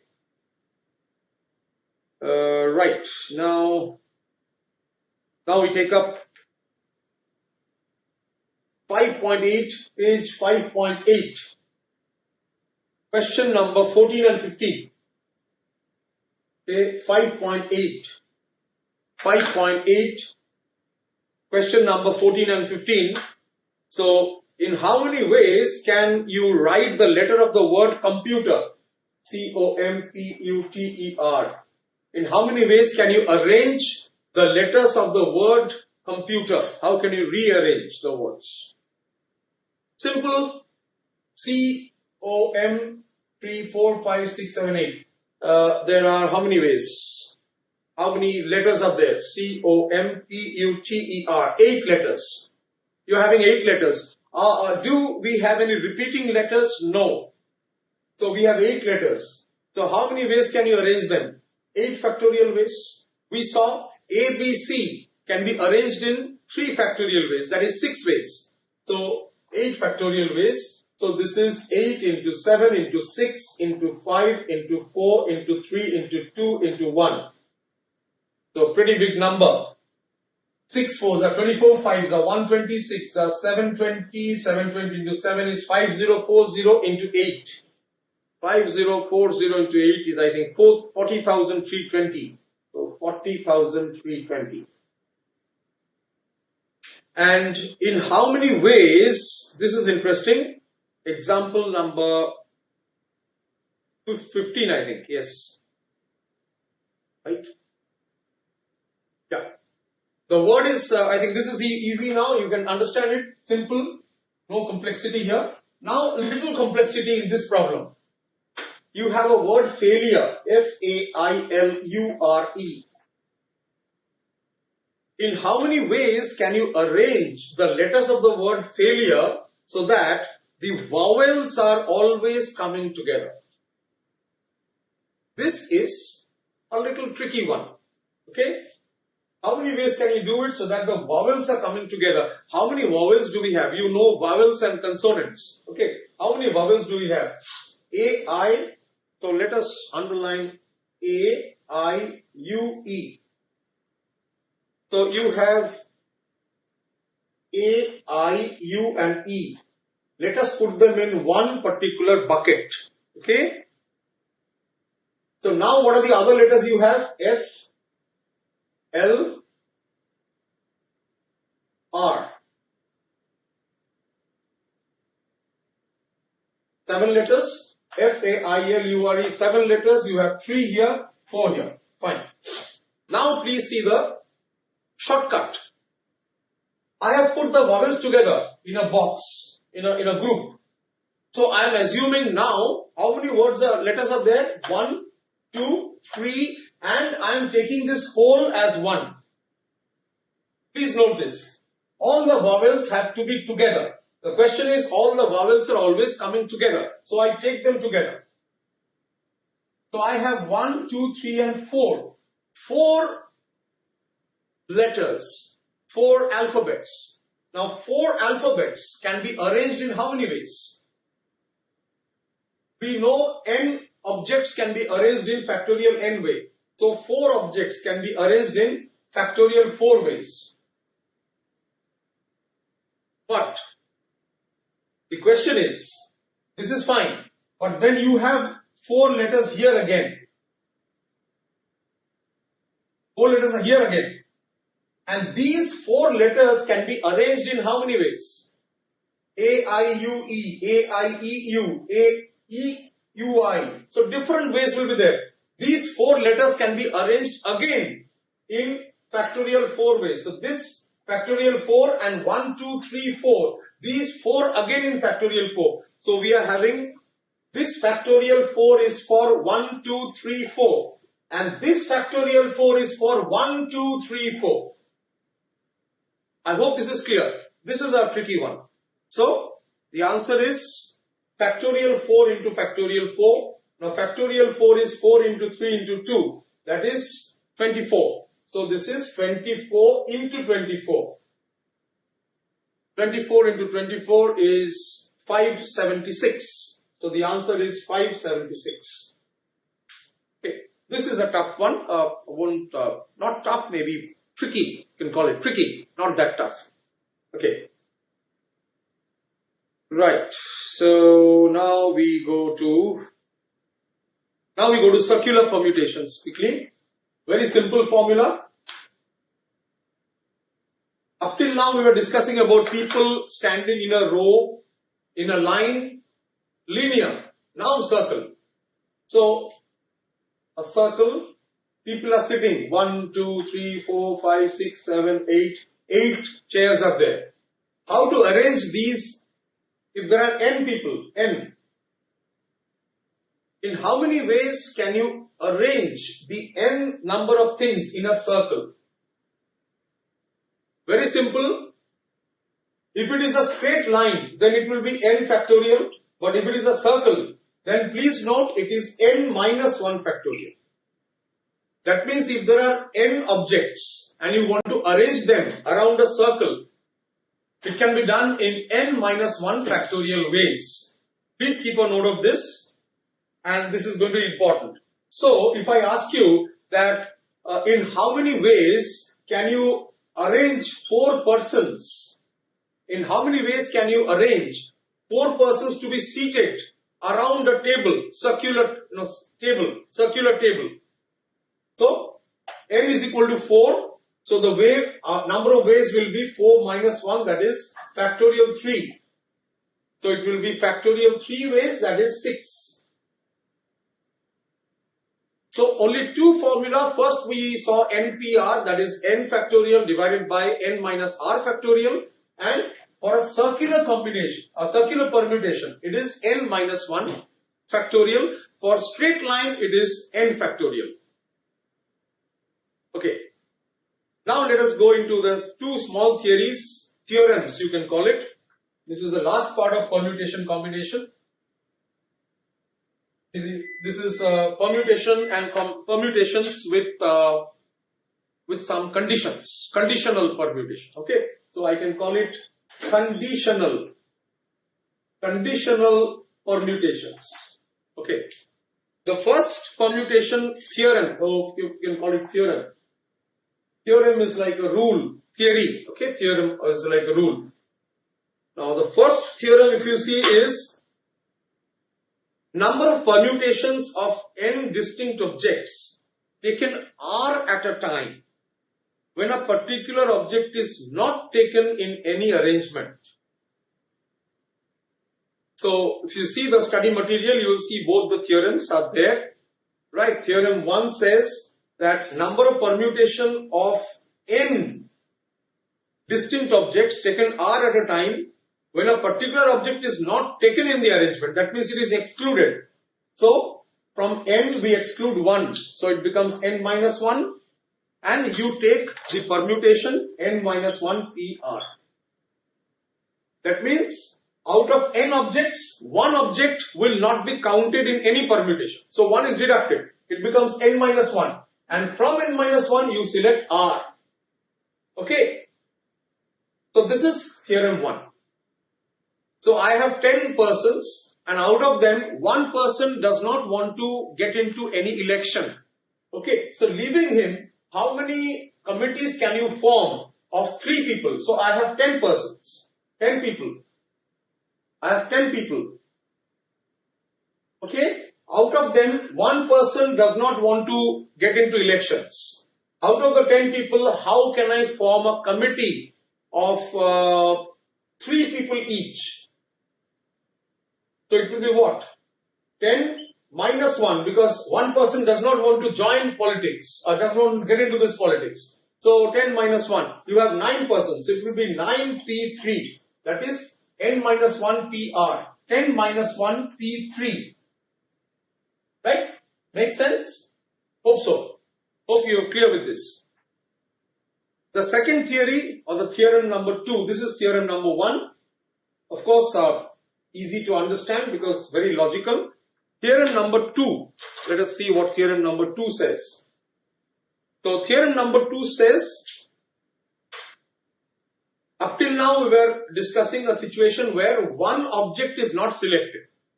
Now we assume a condition, number of permutations of R objects, right, out of n,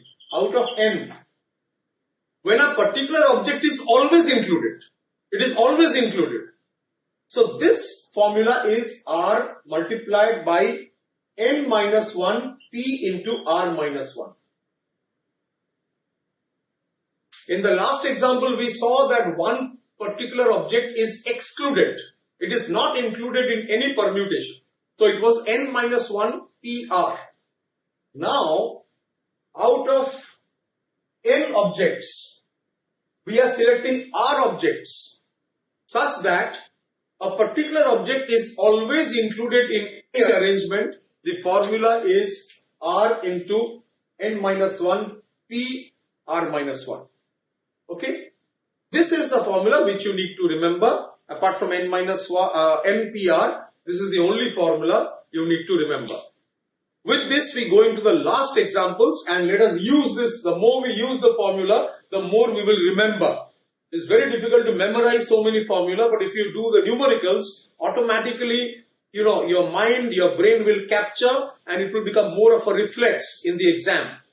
So, formula memorizing or rote learning in mathematics does not pay off, but if you practice more and more, it pays off.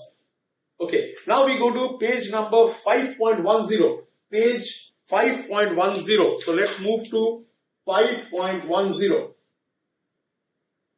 Okay, the question example 1. Okay, example 1. Exercise 1, I think.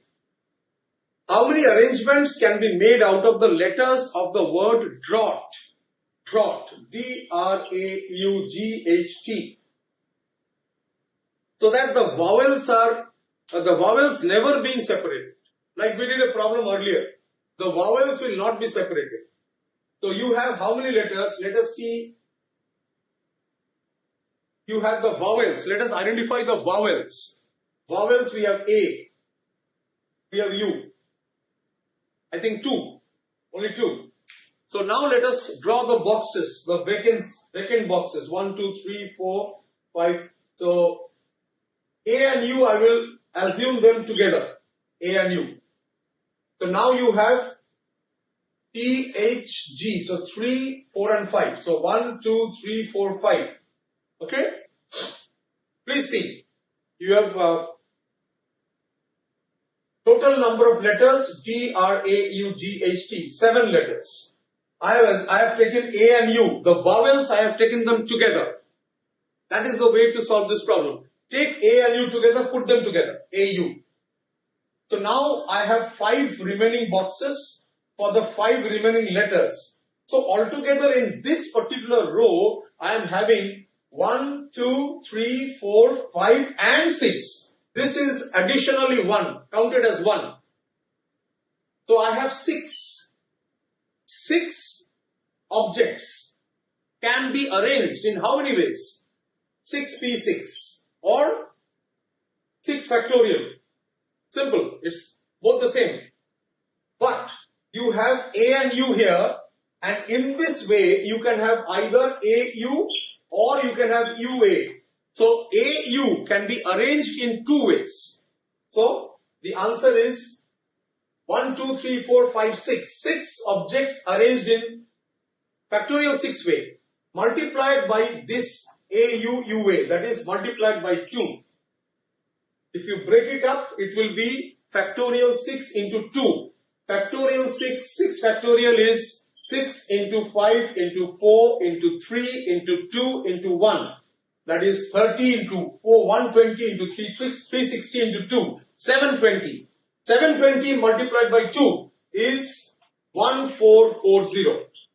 This is the answer, 1440. So once again in these type of problems, kindly note, take the vowels together, count them as one object. Apart from the vowels, see the number of boxes. We have 5 boxes. For 5 other letters, you have D, R, G, H, T, 5. So 5 boxes, 5 vacant, 5 circles I have drawn. Plus this one, 6. 6 objects in all. They can be arranged in a line. In how many ways? 6p6 or factorial 6. That gives me 720. But this AU, the last member in this line, can be arranged in 2 ways. You can have UA or AU. So multiplied by factorial 2 or 2. So it gives you 14440. 1440. We proceed to page 5.11, example 3. Okay. So we are solving each and every problem and trying to make sure that we have full confidence in this chapter and we are able to solve. Example number 3. There are 6 books on economics. Okay, so 6 books on economics, eco. 3 books on mathematics, 3 books on maths, and 2 books on accountancy, 2 books on accounts. In how many ways can they be placed on a shelf if the books of the same subject are together? So I have to arrange them in a shelf so that the economics books are together, maths books are together, accounts books are together. Okay. How to do it? Please see, first of all we count 3 boxes. Economics, maths, accounts. 3 subjects, 3 boxes. 3 subjects, 3 boxes. Fine. 3 boxes can be kept together, can be arranged in a shelf. In how many ways? We saw 3 boxes can be arranged in factorial 3. So I write factorial 3. Fine. Now, economics we are having how many books? We are having 6. So the 6 books, if you consider this entire box, this box contains all the economics books. 6 economics books. In how many ways can you arrange the 6 economic books in the box? Again 6 factorial. So I write multiplied by 6 factorial. Then you take the maths. Maths we have got 3 books. In how many ways can you arrange the 3 maths books inside this box. 3 ways. So factorial 3 ways. So factorial 3, here it is factorial 6. So I write again multiplied by factorial 3 because there are 3 maths books. Finally, you have 2 accounts books. 2 books on accounts. How can you arrange the 2 books on accounts? In how many ways? 2 factorial. So I go 2 factorial. So multiplied by 2 factorial. So let's simplify this. 3 factorial is 3 into 2 is 6. So 6. 6 factorial is 2 into 3, 6 4s are 24, 5s are 126 are 720. So 720, 3 factorial is 6 and this is 2. So the answer will be a multiplication of 6 into 720 into 6 into 2. Let me do it. 6 into 720 into 6 into 2. So 3 factorial, 6 factorial, 3 factorial, 2 factorial. So it comes to 51,840. So the answer is 51,840. Okay, this is example 5.11. 5.11 and the example is 3 which we have done. Example 3. 5.11 example 3. We are having 6 economics books, 3 maths books, 2 accounts books. In how many ways can you arrange them provided the subjects, the books of the same subject are always together? This is the solution. So we have assumed them, right? We have assumed them to be kept in 3 boxes. The 3 boxes itself can be arranged in 3 factorial ways. Within the economics box, we have 6 economics books, 6 economic books. They can be arranged between themselves in factorial 6 ways. The maths books, we have 3 maths books. They can be arranged in 3 factorial ways. And 2 accounts books can be arranged within the box in 2 factorial ways. So the product, we are following the product rule and you get 51,840. Okay. We take 5.11 example number 7. Page 5.11 example number 7. So we move on to example number 7 now. Page 5.11. Okay. So it is page 5.11. Example number 7. There are 6 students, 6 very similar problems. 6 students, 2 are Indians. So I am writing 2 are Indians, 2 are Americans, 2 are Americans, and the remaining 2 are Russians. 2 students are Russians. They have to stand in a photo, in a row for a photograph so that the 2 Indians are together, the 2 Americans are together, and the 2 Russians are also together. That means students of the same country are beside each other. Indian student is with the Indian student, Russian student is with the Russian student, and American student is with the American student. So no student will come in between another student of the same, of a different country. So what to do? First of all, the 2 students, so we have like this. First, 3 boxes. One can be the Americans, the Indians and the Russians. So 3 countries, okay, 3 boxes can be arranged in how many ways? Factorial 3. So first we take factorial 3. 3 factorial ways. Now within the first group we have Americans. How many Americans are there? 2 students. So 2. These guys, let's call them John and say Rebecca. 2 students, Americans, John and Rebecca. So they can be arranged in how many ways? John, Rebecca, Rebecca, John. In a photo, this will be 2 count. This will be counted as 2 ways. It's a permutation case. 2 ways. So 2 factorial. So we write 2 factorial. Again for the Indians, 2 students. Say we have Shyam and Nasim. Shyam and Nasim. So Shyam and Nasim can stand. Either Shyam, Nasim or Nasim and Shyam. So again 2 factorial. So into 2 factorial. Okay. And we have Russians. So let's, there will be 2 students, Ilich and Vladimir. So Ilich and Vladimir. So either you have Ilich first and then Vladimir, or you have Vladimir first and then Ilich. Right? So again 2 factorial. So again 2 factorial. So you have factorial 3 is 6, 2 factorial is 2, this 2 factorial is 2, this 2 factorial is 2. So 6 into 2 into 2 into 2. 6 2s are 12, 2s are 24, 2s are 48. So the answer to this question is 48. This is example number 7, exercise, example number 7, page 5.11. Answer is 48. Okay, right. Now we go to the next one. Almost we're going to complete in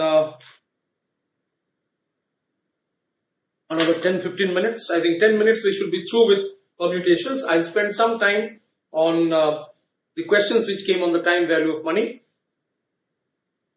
We have 6 boys and 5 girls who have to be seated together for a photograph, right? So I wrap this up. This is an additional question, and very similar question came in the exam.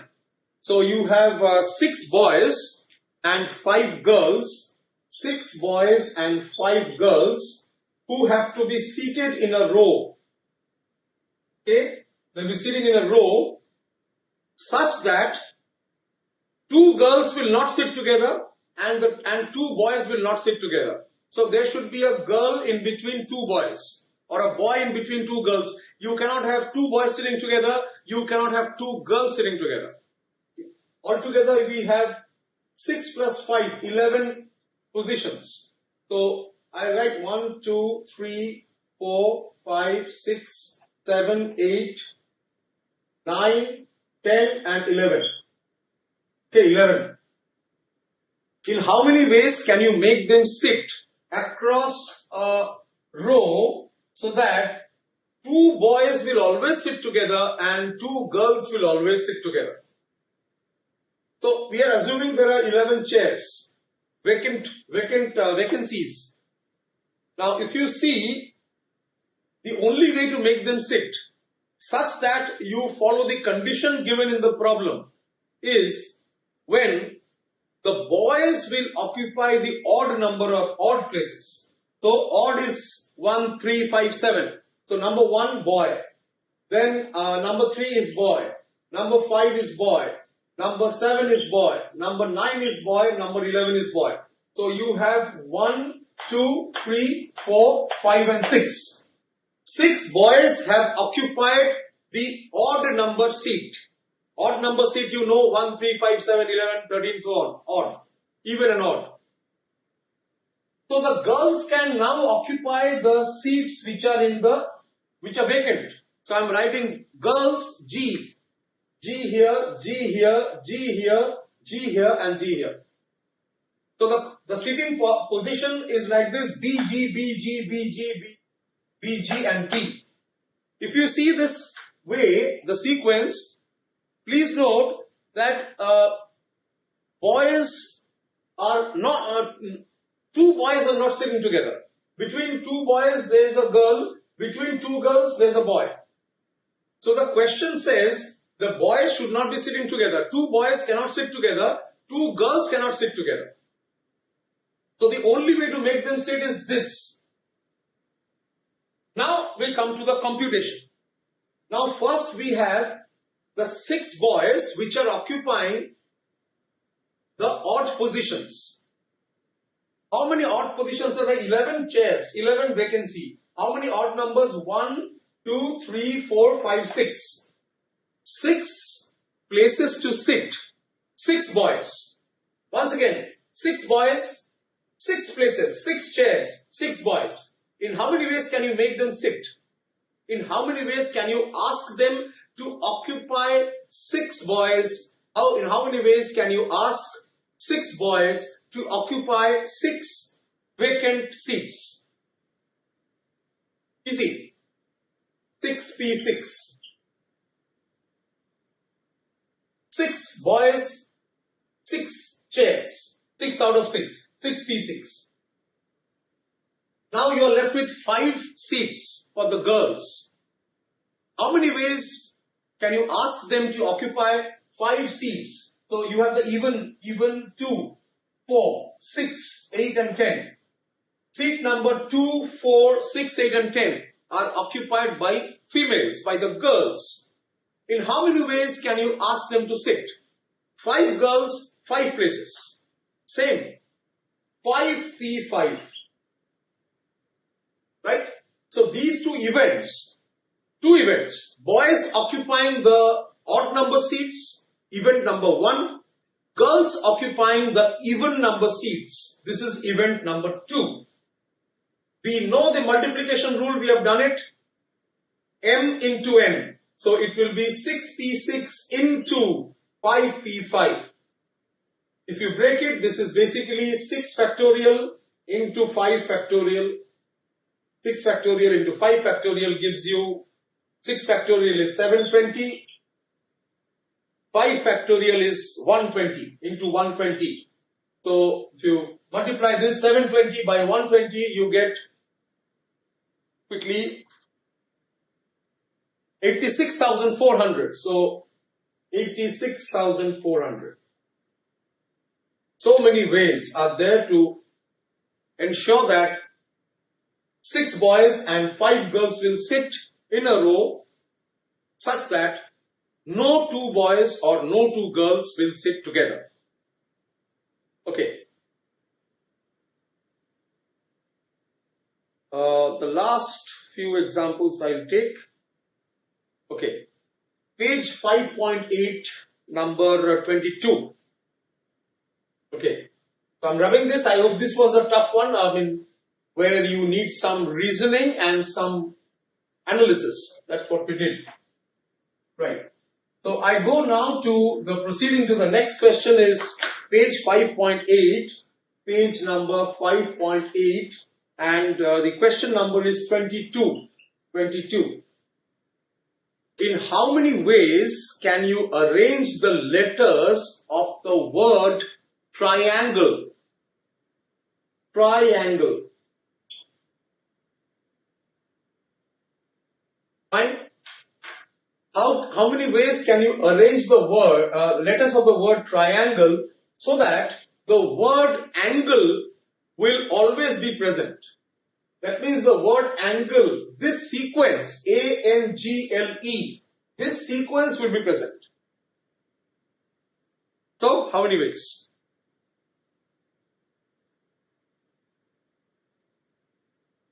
Think. So let us take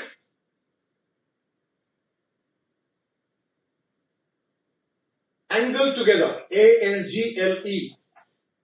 The question is, angle will always come together. It will always be present. The word angle, it can be in the beginning, it can be here, it can be here, it can be here. Okay, so you are left with how many other words, letters? So you have TRI, 3. So now you are having 1, 2, 3, 4. Okay, 4 letters. We are considering angle to be together because angle has to be together, and please note the sequence should be A-N-G-L-E. If the word becomes G-A-N-L-G-A-N-L-E, no, this is not allowed. Only angle, this sequence, the angle word should be there. It can be here, it can be here, it can be here, it can be here. So it's simple. There are 1, 2, 3, 4 letters basically, and only one combination, only angle combination will do. So 4 letters can be arranged in factorial 4 ways. So it is 24. The answer is 24 ways. Why? Because angle is only one combination, one sequence which will be allowed. Any other order, any other sequence not allowed. For example, instead of angle, if you have L-E, Legan, L-E-G-A-N, not allowed. Not allowed. So only angle is allowed, so 24 ways. Okay. Next is exercise 5B, number 5. Okay, so proceeding to page 5.13, example number 5, exercise 5B. Exercise 5B, number 5. The number of ways in which the letters of the word dogmatic can be arranged. Okay, so we are taking only last two examples and we'll close the chapter on permutation. So example 5B and example number 5B, and the question is, just let me check. Example 5B, number 5. Fine. The number of ways in which the letters of the word dogmatic, okay, dogmatic. In how many ways can you arrange the word, letters of the word dogmatic? Okay, how many letters does it have? D-O-G-M-A-T-I-C. 1, 2, 3, 4, 5, 6, 7, 8. Do you have any similar common letters which are repeating? Let me check. No. All are different letters. So 8 different letters. In how many ways can you arrange 8 letters? So 8P8, which is nothing but 8 factorial. So this is 8 into 7 into 6 into 5 into 4 into 3 into 2 into 1. So 3 2s are 6, 4s are 24, 5s are 120 into 6, 720, 720 into 7 is 5040 into 8, 40,320. Okay, so it is 40,320. Right? And this is an interesting one. Number 18. Question number 18, 5B. Please open exercise 5B. Exercise 5B. Question number 18. This is a lovely, hats off to the questions, which are in the study material. Wonderful questions. Number 18. The word is Monday. M-O-N-D-A-Y. Okay, the word is Monday. In how many arrangements can you make out of the letters of the word Monday so that the word will start with M? The first letter will be M, but it will not end with N. So, how many? You have 6 letters. 1, 2, 3, 4, 5, 6. Please see the condition. There are 2 conditions. Condition number 1, the first letter will be M, always. And the last letter will not be N. Please study the example.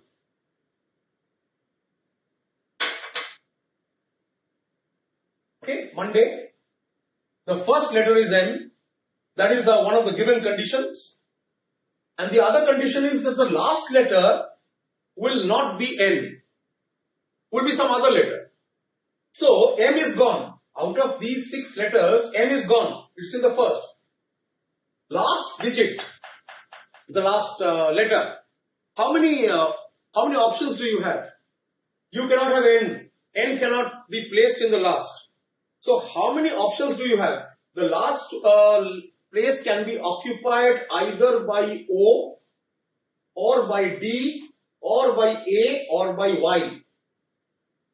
N, not allowed. Sorry, not allowed. So, for the last position, you have 4 options. So, I write here 4. Fine. So, out of these, if any one comes here, if any one occupies the last position, then for the second last position, How many choices do you have? Please think. This is the toughest one till now. That's why at the end we go like this, from easy to challenging to the difficult ones. So Monday, 6 letters. First letter will always be M. You are remaining 5 letters and the last letter will not be N. This is the condition, it cannot be N. So it can be some other letter and we have taken these 4 options. So the last digit can be occupied in 4 ways. And if out of these 4 letters, 1 letter goes here, then this 4 is for this. Okay, now for this one, for this digit, for this letter, how many options do you have? Out of the 4, 1 is gone. So you have 3 here. Any 3 plus N can also occupy. N can also come here. So 3 plus 1, 4. So the second last digit, second last letter can also be 4. 4 options are there. So now you have 4 here, you have 4 here. So 4 digits. So now you have for this one. So now what is happening? How many options are there? 1 is already here, 1 is here, 1 is here. So you have, for this number, you have how many options? So we had 5 here. 1 is already gone here, 1 is gone here, 1 is gone here. So you have 3. Finally you have 3 options here. Okay, just check. 4 options, 4 is here. Because we have ODAY. N cannot go here. 1 goes out here. So we have 3 left. Plus N can come here. So 4. Out of the 4, 1 is settled here. So for this we have 3 options. So once you have 3 options, for the remaining one you have 2 options. So 1, 2, 3, 4, 5. So you have 1, 2, 3, 4, 5. We have filled in. This one will be 2 options. This one. So for this one you have 4. Last digit, the last number, or the last letter. Second last letter you also have 4. For the third letter towards the left you have 3. And for the fourth one you have 2. 4, 4, 3, 2. And the last one will be 1. I think this is understood by you. We started with Monday. M, first digit is gone. First letter is gone because it is locked. It has to be M. The last letter can be any letter other than N. So we have ODAY, 4 options. Because N cannot be here, so we have 4 options. So 4 is okay. Okay. Now out of these 4, 1 comes here. So we have 3 here and N. N can also come here. So you have another 4 options. For the next letter you have 3 options. And for the last one you have 2 options. So if we multiply this, we get 4 into 4, 16. 3s are 48. Into 2, 96. 4 into 4 into 3 into 2. That is 96 ways are there. Okay. So this is all about the ways in which you can arrange the letters of the word Monday so that the first letter will always be M and the last letter will not end with N. Okay. N for November. And I mean phonetically speaking. Now we go to the last one for today on permutations. And I take an additional question which came in the exam, but it is outside. I think it is not there in the study material. It's a past exam question. Okay. The word is now management. M-A-N-A-G-E-M-E-N-T.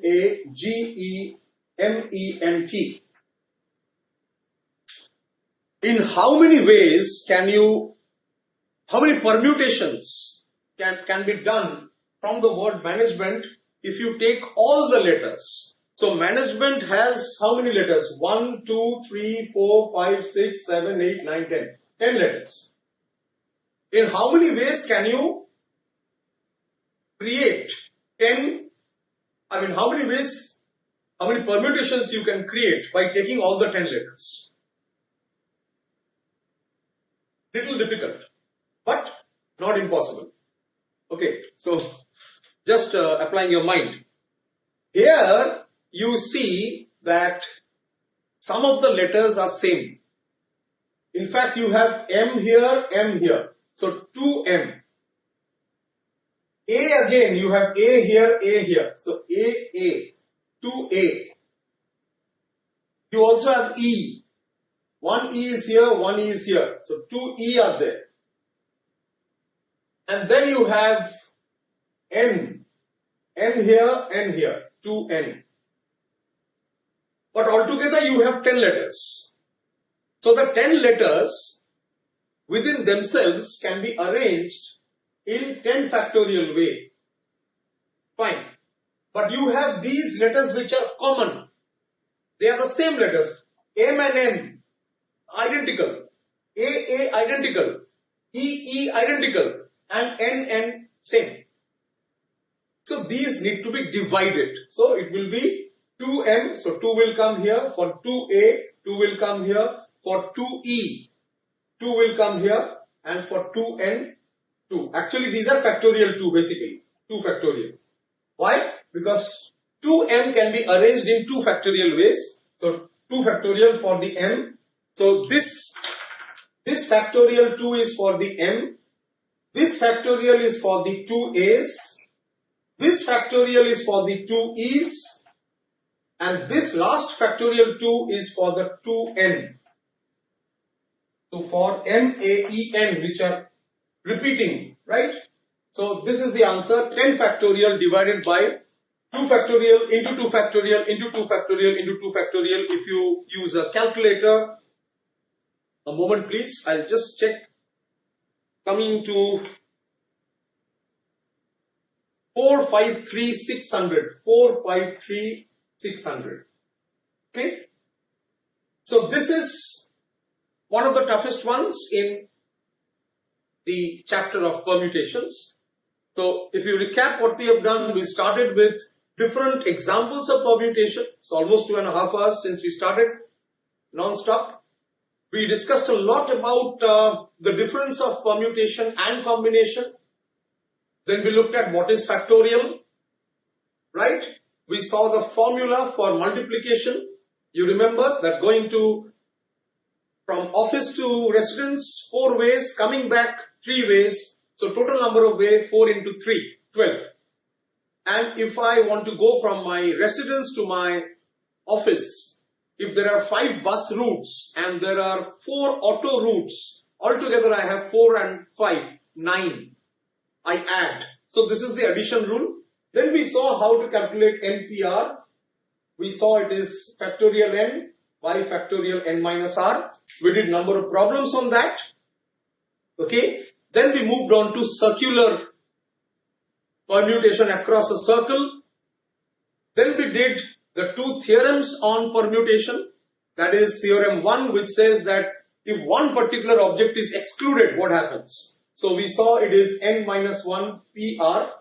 And Theorem 2 says that if one particular item is always included, in that case we found it is r into n minus 1 PR minus 1. And finally, we did number of problems from the study material, from the exercises given, and I also included some problems like this one, management, which are exam questions, right? It came in the model test paper also, and it's a past exam question. So this is basically we have done today. Now I will quickly move on to some remaining areas which I want to once again, I received number of requests, so I will take another 10 minutes of your time and quickly go into the time value of money. Let me see if anything is left out, because now next day onwards we will focus on combination, and I think this is a fairly detailed discussion on permutation. It should be clear. It's only one formula we have used. and once you practice the factorial part, rest is easy. And when we see combinations, day after tomorrow, you will see that it is related to permutation. The formula for permutation we have seen is NPR. In case of combination, it will be NCR. And the formula for combination is n factorial, n minus r factorial, but it will be multiplied by r factorial. So it is basically permutation. One more additional component will be there. Okay. So this is all about permutations today. Now going back to the time value of money, I think we discussed about quickly shortcuts in calculation. I took 2 years. So you may remember it was pi square, right? For 2 years it was pi square. For 3 years it was 3pi square plus pi cube. And for 4 years, even though 4 years very few calculations come, I have answered many of your friends who sent queries. Now, so this one is basically equal to, if you see a into 1 plus I to the power 4 minus 1, or rather I put it p here, p into 1 plus I to the power 4 minus 1 minus 4 pi, where p is the interest, principal, and I is the interest. Okay, so this is the 2, 3 and 4 formula. Even though questions on questions on the difference between compound interest and simple interest, especially for 4 years, very rare. Mostly it is 2 and 3, but since I think there is 1 or 2 questions in the additional question bank, I thought of sharing this, right? You can just put in the formula and use it. Okay, we did annuity regular, annuity due, and in annuity regular we saw the formula. Annuity regular means a payment, a flow of payment, either cash receipt or cash payment, where the payment is taking place or the transaction is taking place at the end of the accounting period or at the end of the year, for example. And we saw the formula for the future value of the annuity regular is, A1 plus I to the power n minus 1 divided by I. This is for annuity regular. And for annuity due or annuity immediate, this multiplied by 1 plus I. Okay. Now, we did number of problems on that. Present value also we did. You remember I did number of examples the other day on present value. I took some columns, year, then I wrote the payments and then I wrote the year. So 1 by 1 plus I, then 1 by 1 plus I square. We did number of problems. You can refer to the video once again. It's there in YouTube, ICAI Tube channel, CA Tube channel. Sinking fund also we did. And I'll take one example here on annuity. Okay. Additional problem. So the problem is your father decides to gift you rupees 20,000 every year starting from today for the next six years. So starting from today for the next 6 years.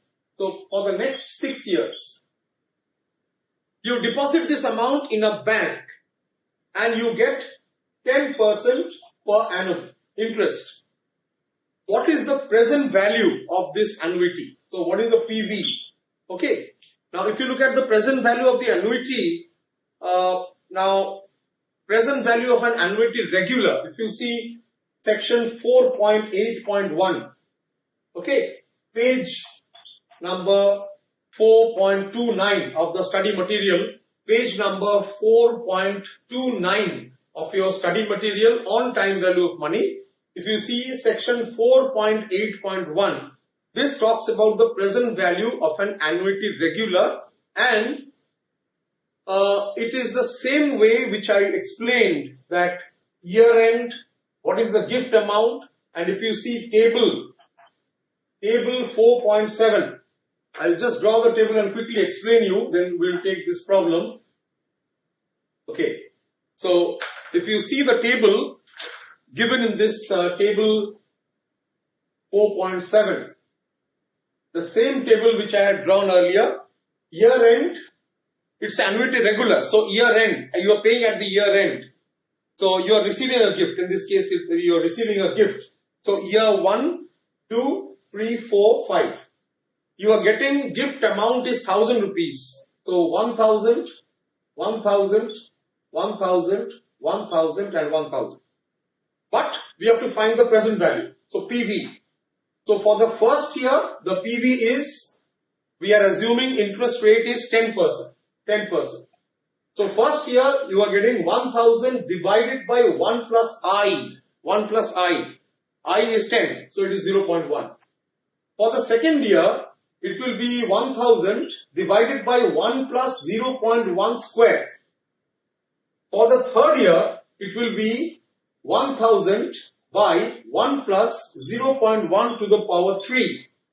For the fourth year, it is 1000 by 1 plus 0.1 to the power 4. And for the fifth year, similarly, it will be 1000 divided by 1 plus 0.1 to the power 5. Please see this. This is the present value. I did number of problems, so you should be aware of that. You must have, we did number of, because present value analysis, right, is common for leasing, for NPV. We did the net present value last day. Same principle for the question so far as annuity regular is concerned.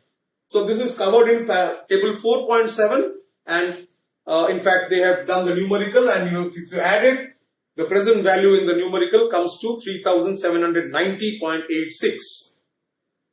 Now if you move to page 4.32, so this is page 4.29, which deals with the table on the annuity regular. Now for the annuity due or the annuity immediate, if you see, we have page 4.32.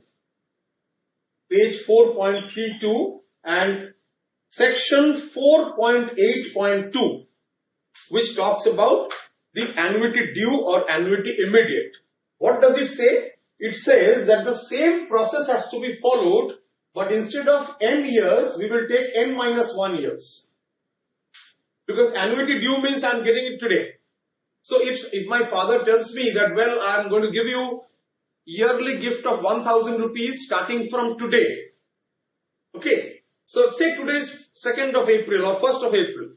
I get the first installment today for next 5 years. So I will ignore today's payment which I am getting. I will consider, instead of 5, I will consider 4 years. N minus 1. And I will do the present value. Whatever comes, I will add the money which my dad is paying me today. Say he pays me 1000 rupees today, of course. 1000 rupees per year. This 1000 I will add with the present value. That's it. So let's do that problem, then you will understand. These are the two things I wanted to, cover today. I'll just do that problem, then you will understand. And you will have better idea. Okay. So in the problem, if you see, the father is gifting some money, and the money is 20,000 rupees every year starting for today. So father is offering a gift of 20,000 rupees per year for next 6 years, for 6 years, starting from today.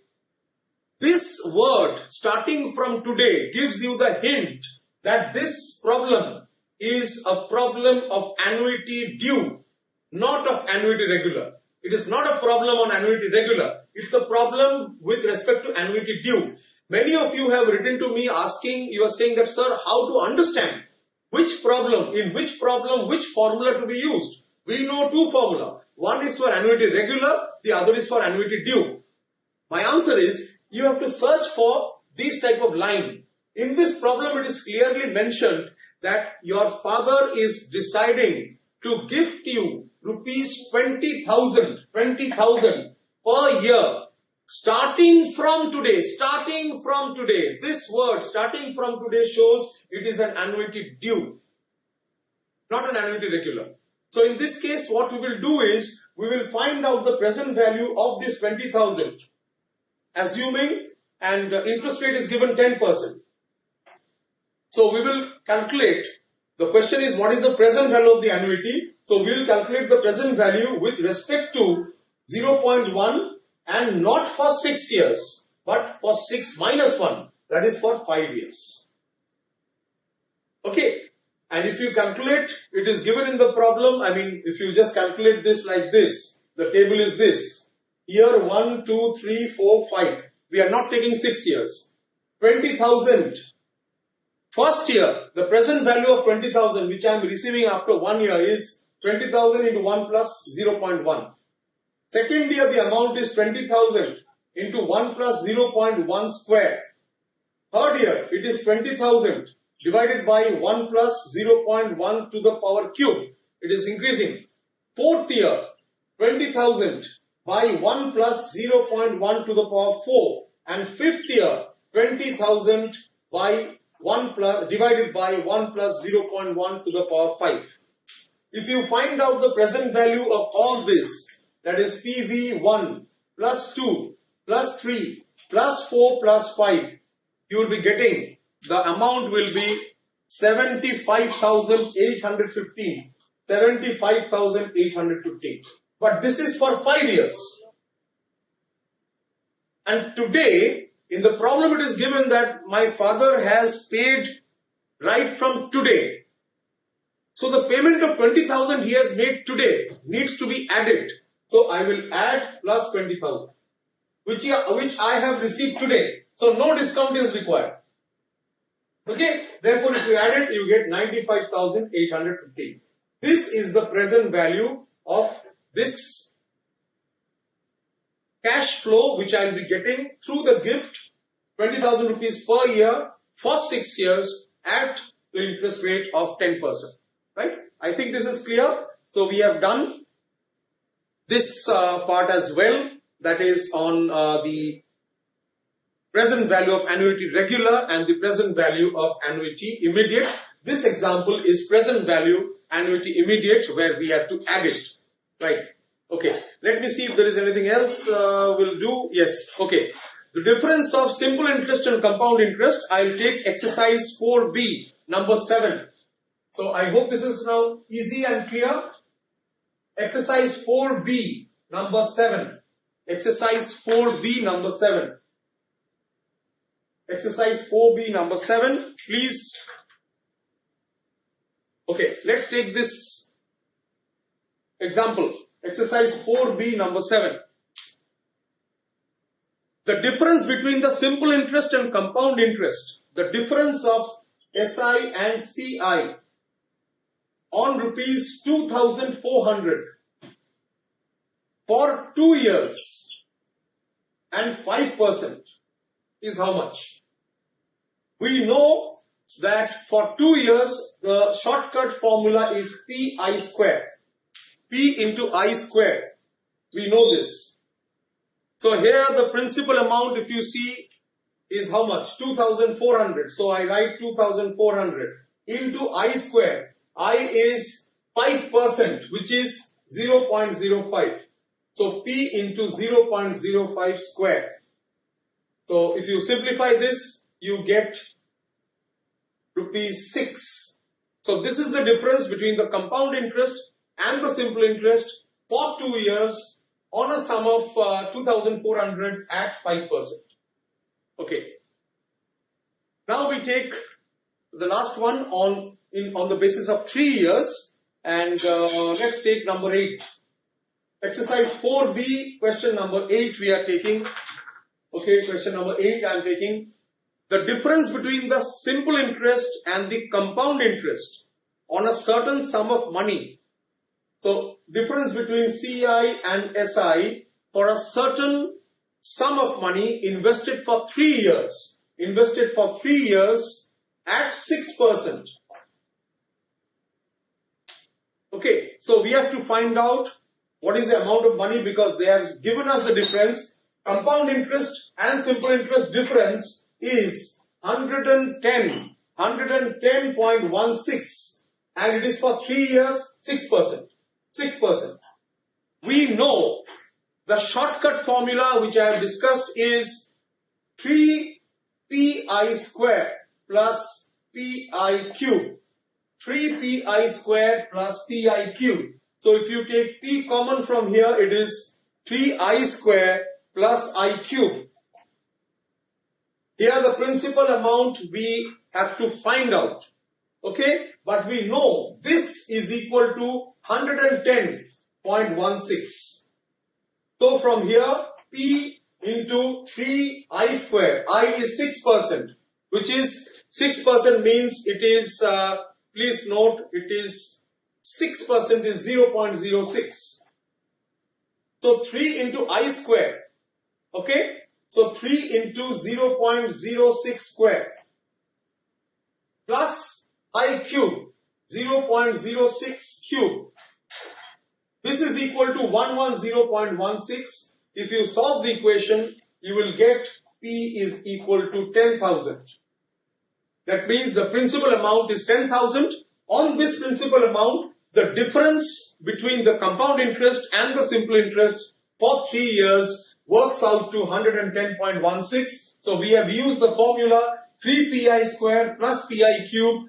Substituting the value of I is 6%, that is 0.06. Putting in those values, we have arrived at the equation P into 3 into 0.06 square plus 0.06 cube. If you simplify this part fully, you will be getting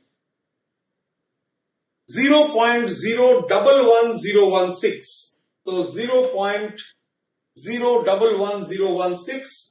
And when you divide 110.16, this number by this fraction, you get P equal to 10,000. Just work it out on the calculator. Fine.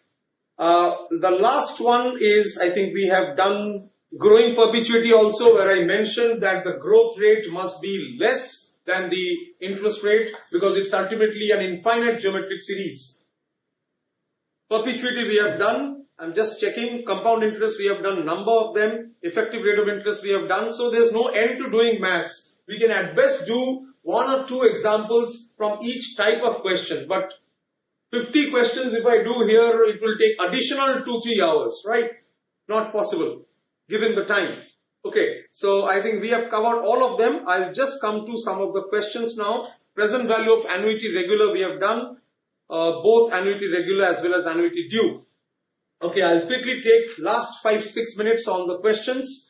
So, Hira Hafiz from UP, thanks for asking question. Question is, will solving each and every question of the study material be enough? Answer is yes. Please go through all the questions of the study material, MTP and the past year's questions. Latika from Sydney has said, if I am given 2 set of linear equations, and I am asked to find the value of xy, should I transfer the digits to the right hand side? Yes, I have answered it. I have sent these answers to the institute also. I am sure you will get it and this will be shifted to the right. Rahul Kumar from Kolkata, how to calculate buy a machine or take the machine on lease? Rahul, ultimately you have to see, like last day we saw, present value of the lease rental which you are paying. In case you have taken the machine on lease or you want to take the machine on lease, you have to compare the purchase price with the present value of the lease payments. If the purchase price is more than the present value of the lease payments, then leasing is better. Okay, Manav and Khushi Bharadwaj and Tejaswini has asked me to do once again explaining annuity regular and the present value formula. I have done it. Simran from MP, how can I get the PPT? I think please contact Board of Studies, you will get the link. Shyam Kumar from Jharkhand, when question is silent regarding the methods of computing interest, which method to apply? Simple or compound? If the question is silent, assume it is simple interest. Sai Teja from Hyderabad, what is the difference of compound interest and simple interest for 4 years? I have explained once again. Hema from Tamil Nadu, thanks to Hema. She has said that the classes are really awesome. You are handling us with care and etc. Thanks Hema for your comments. Jasmine Kaur from Punjab, sir, land is an asset and also property. Where is it included? Normally, Jasmine Kaur from Punjab, normally land is taken on lease and property is let out on rent, right? Because land lease is for long period of time. You can even construct buildings on the leased land. Right. Sriman from Tamil Nadu. What is the difference between property and assets? For the exact definition, please refer to Accounting Standard 10 revised of the ICAI or go through IND AS 116, Indian Accounting Standard 116. Archie Mehta from Rajasthan, can you please explain conversion period? I think we did it last day. N is the conversion period, and you know if the compounding is done half yearly and the duration is 1 year, the duration of the investment is 1 year, then N is 2. Anushka Lakshmit Kant Khairnar from Nasik, please explain what is bond. Well, bond is a financial instrument which provides you with a fixed interest and you will be repaid the principal once the bond period is over. Harshvardhan from Pune, having no maths background, asking for advice. Harshvardhan, please go through all the numericals in the study material, MTP. I'm sure you'll do well. Vijay Prabhakar from Andhra Pradesh, he has a doubt regarding using 4 years. Please use the formula which I have written here once again and you will be able to solve. Vijayendra Desai from Bangalore, what is the difference between AS and Indian AS? Accounting standard is the old accounting standard. We have 32 accounting standards. Indian accounting standards is the Ind AS which have been issued by ICAI from 2016-17 onwards, and we have right now 40 to 41 Ind AS which are notified by the Ministry of Corporate Affairs. Tejaswini P from Karnataka, what is a demand draft? Well, demand draft is a negotiable instrument and it's a type of a negotiable instrument, and you know that when you pay fees for an exam, you buy a demand draft. To get a demand draft, bank will issue the demand draft only when you pay the amount of the demand draft by cash. So demand draft is not is as good as cash, but it is more like a cash equivalent.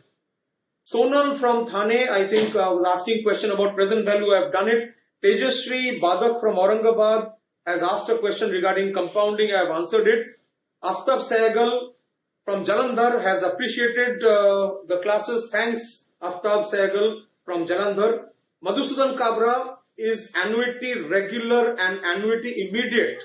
Whether the amount will be the same? No, it will not be the same, because in case of the present value of annuity regular, we are considering n years, n number of years. But for annuity immediate, we are considering n-1. So there will be a difference. Nivedita Sharma from Silvassa, appreciating the classes. Thanks, Nivedita. Sonal Munka, how do we differentiate which formula to apply? That is what I was explaining, Sonal, right a little while back, regarding when to use formula for annuity regular and when to use formula for annuity due. I gave the example where it was written in the question that my father is paying me, is offering me a gift every year starting from today. The word starting from today actually shows that it is an annuity due or an annuity immediate.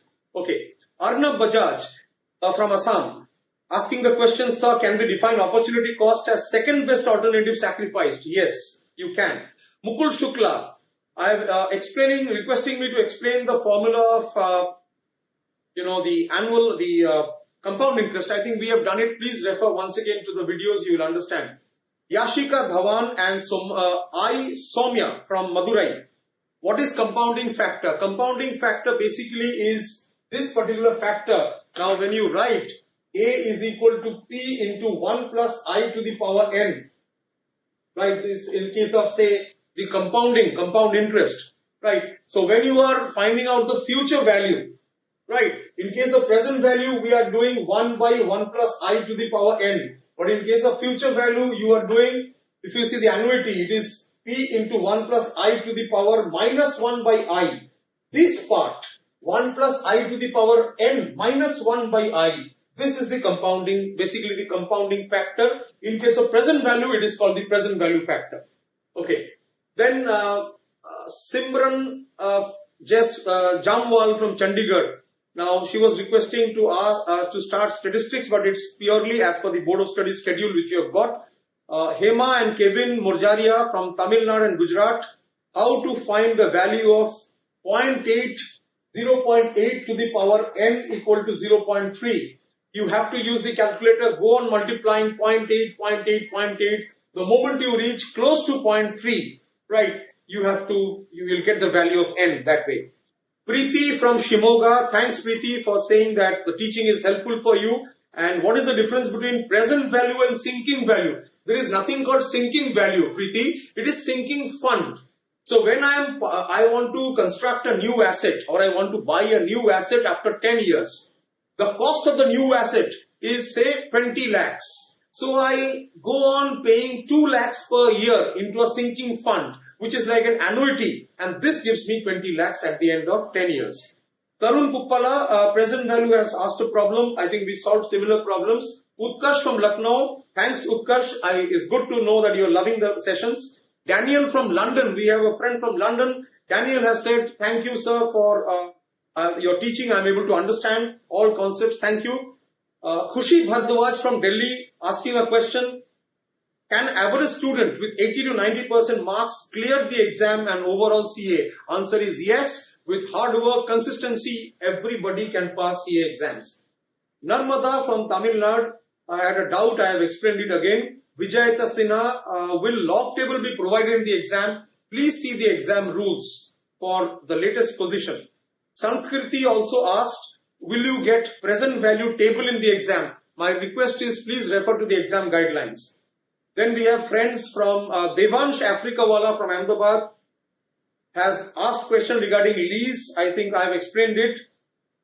Urmila Bhagat, question on application. I have done it today. Rohit Agarwal, what is the meaning of borrowing cost? Well, Rohit, borrowing cost means the cost of the funds which I have borrowed. That means borrowing cost is a measure of the interest I am paying on the loan amount or on the dividend which I am paying to the equity shareholders. I explained the weighted average cost of capital in the last session. Please see the video once again. Subiksha from Tirunelveli, thanks Subiksha for sending positive comments on the sessions, that you're liking the sessions. Jay Pathak, what is outflow and inflow? Well, outflow is cash outflow, cash going out of the entity, and when cash is received, it is a cash inflow. Raisa Bhomik from Kolkata, perpetuity calculation, very easy. I think last day we did. Perpetuity is R by I, where R is the amount and I is the interest rate. In case of growth, perpetuity with growth, you have R divided by I minus G. I explained this point. Tejasri has a question. Okay, Shruti had some question. I'll take it up maybe on the next day because today we are running out of time. Ajay Pal Singh Ranawat has asked a question regarding purchasing value of a machine and the leasing amount. I explained it. If the purchase price is more than the leasing cost, the present value of the leasing cost, then leasing is better. Right. Rohit Agarwal, what is the interest charge on FD? It is around 5.5% to 7.25%. Right. Sanjal Bankar from Wardha, long question, but my answer is that please pick the nearest answer in the exam. Approximate rule like rule of 72, 1114 and 144. These are okay for calculation purpose, but in the exam try to go by the nearest answer or the exact answer. Ritu Ahuja has a question. I think I'll take it up next day. And last one is Saloni Chiller from New Delhi. While calculating compound interest for the compounded semi-annual, we charge interest for half of the first 6 months. My doubt is for the remaining 6 months. Well, for your doubt, definitely for the next 6 months, we have to charge it, the interest, by converting it to 6 months. For example, if the interest rate is given 9% or say 10%, if the interest rate is 10% and compounded semi-annually, so for the first half of the year, you assume interest 0.05. Also for second half, you assume 0.05. Half year. Because compounding is done every half year and the duration of the investment is 1 year. So please consider half of the interest. Right? So dear friends, this is what we had, and again a long session as usual because we had a lot of questions and I tried answering most of them. Thanks a lot for joining and go through permutations. I hope it is now easy. Next day, day after tomorrow, we will start with combinations and we will complete combinations. Meanwhile, do the problems once again whenever you get time and feel free to get back to me as and when required. With that, I'm signing off today. Thanks a lot for joining. Take care and see you on the day after tomorrow at 2 p.m. sharp. Thanks.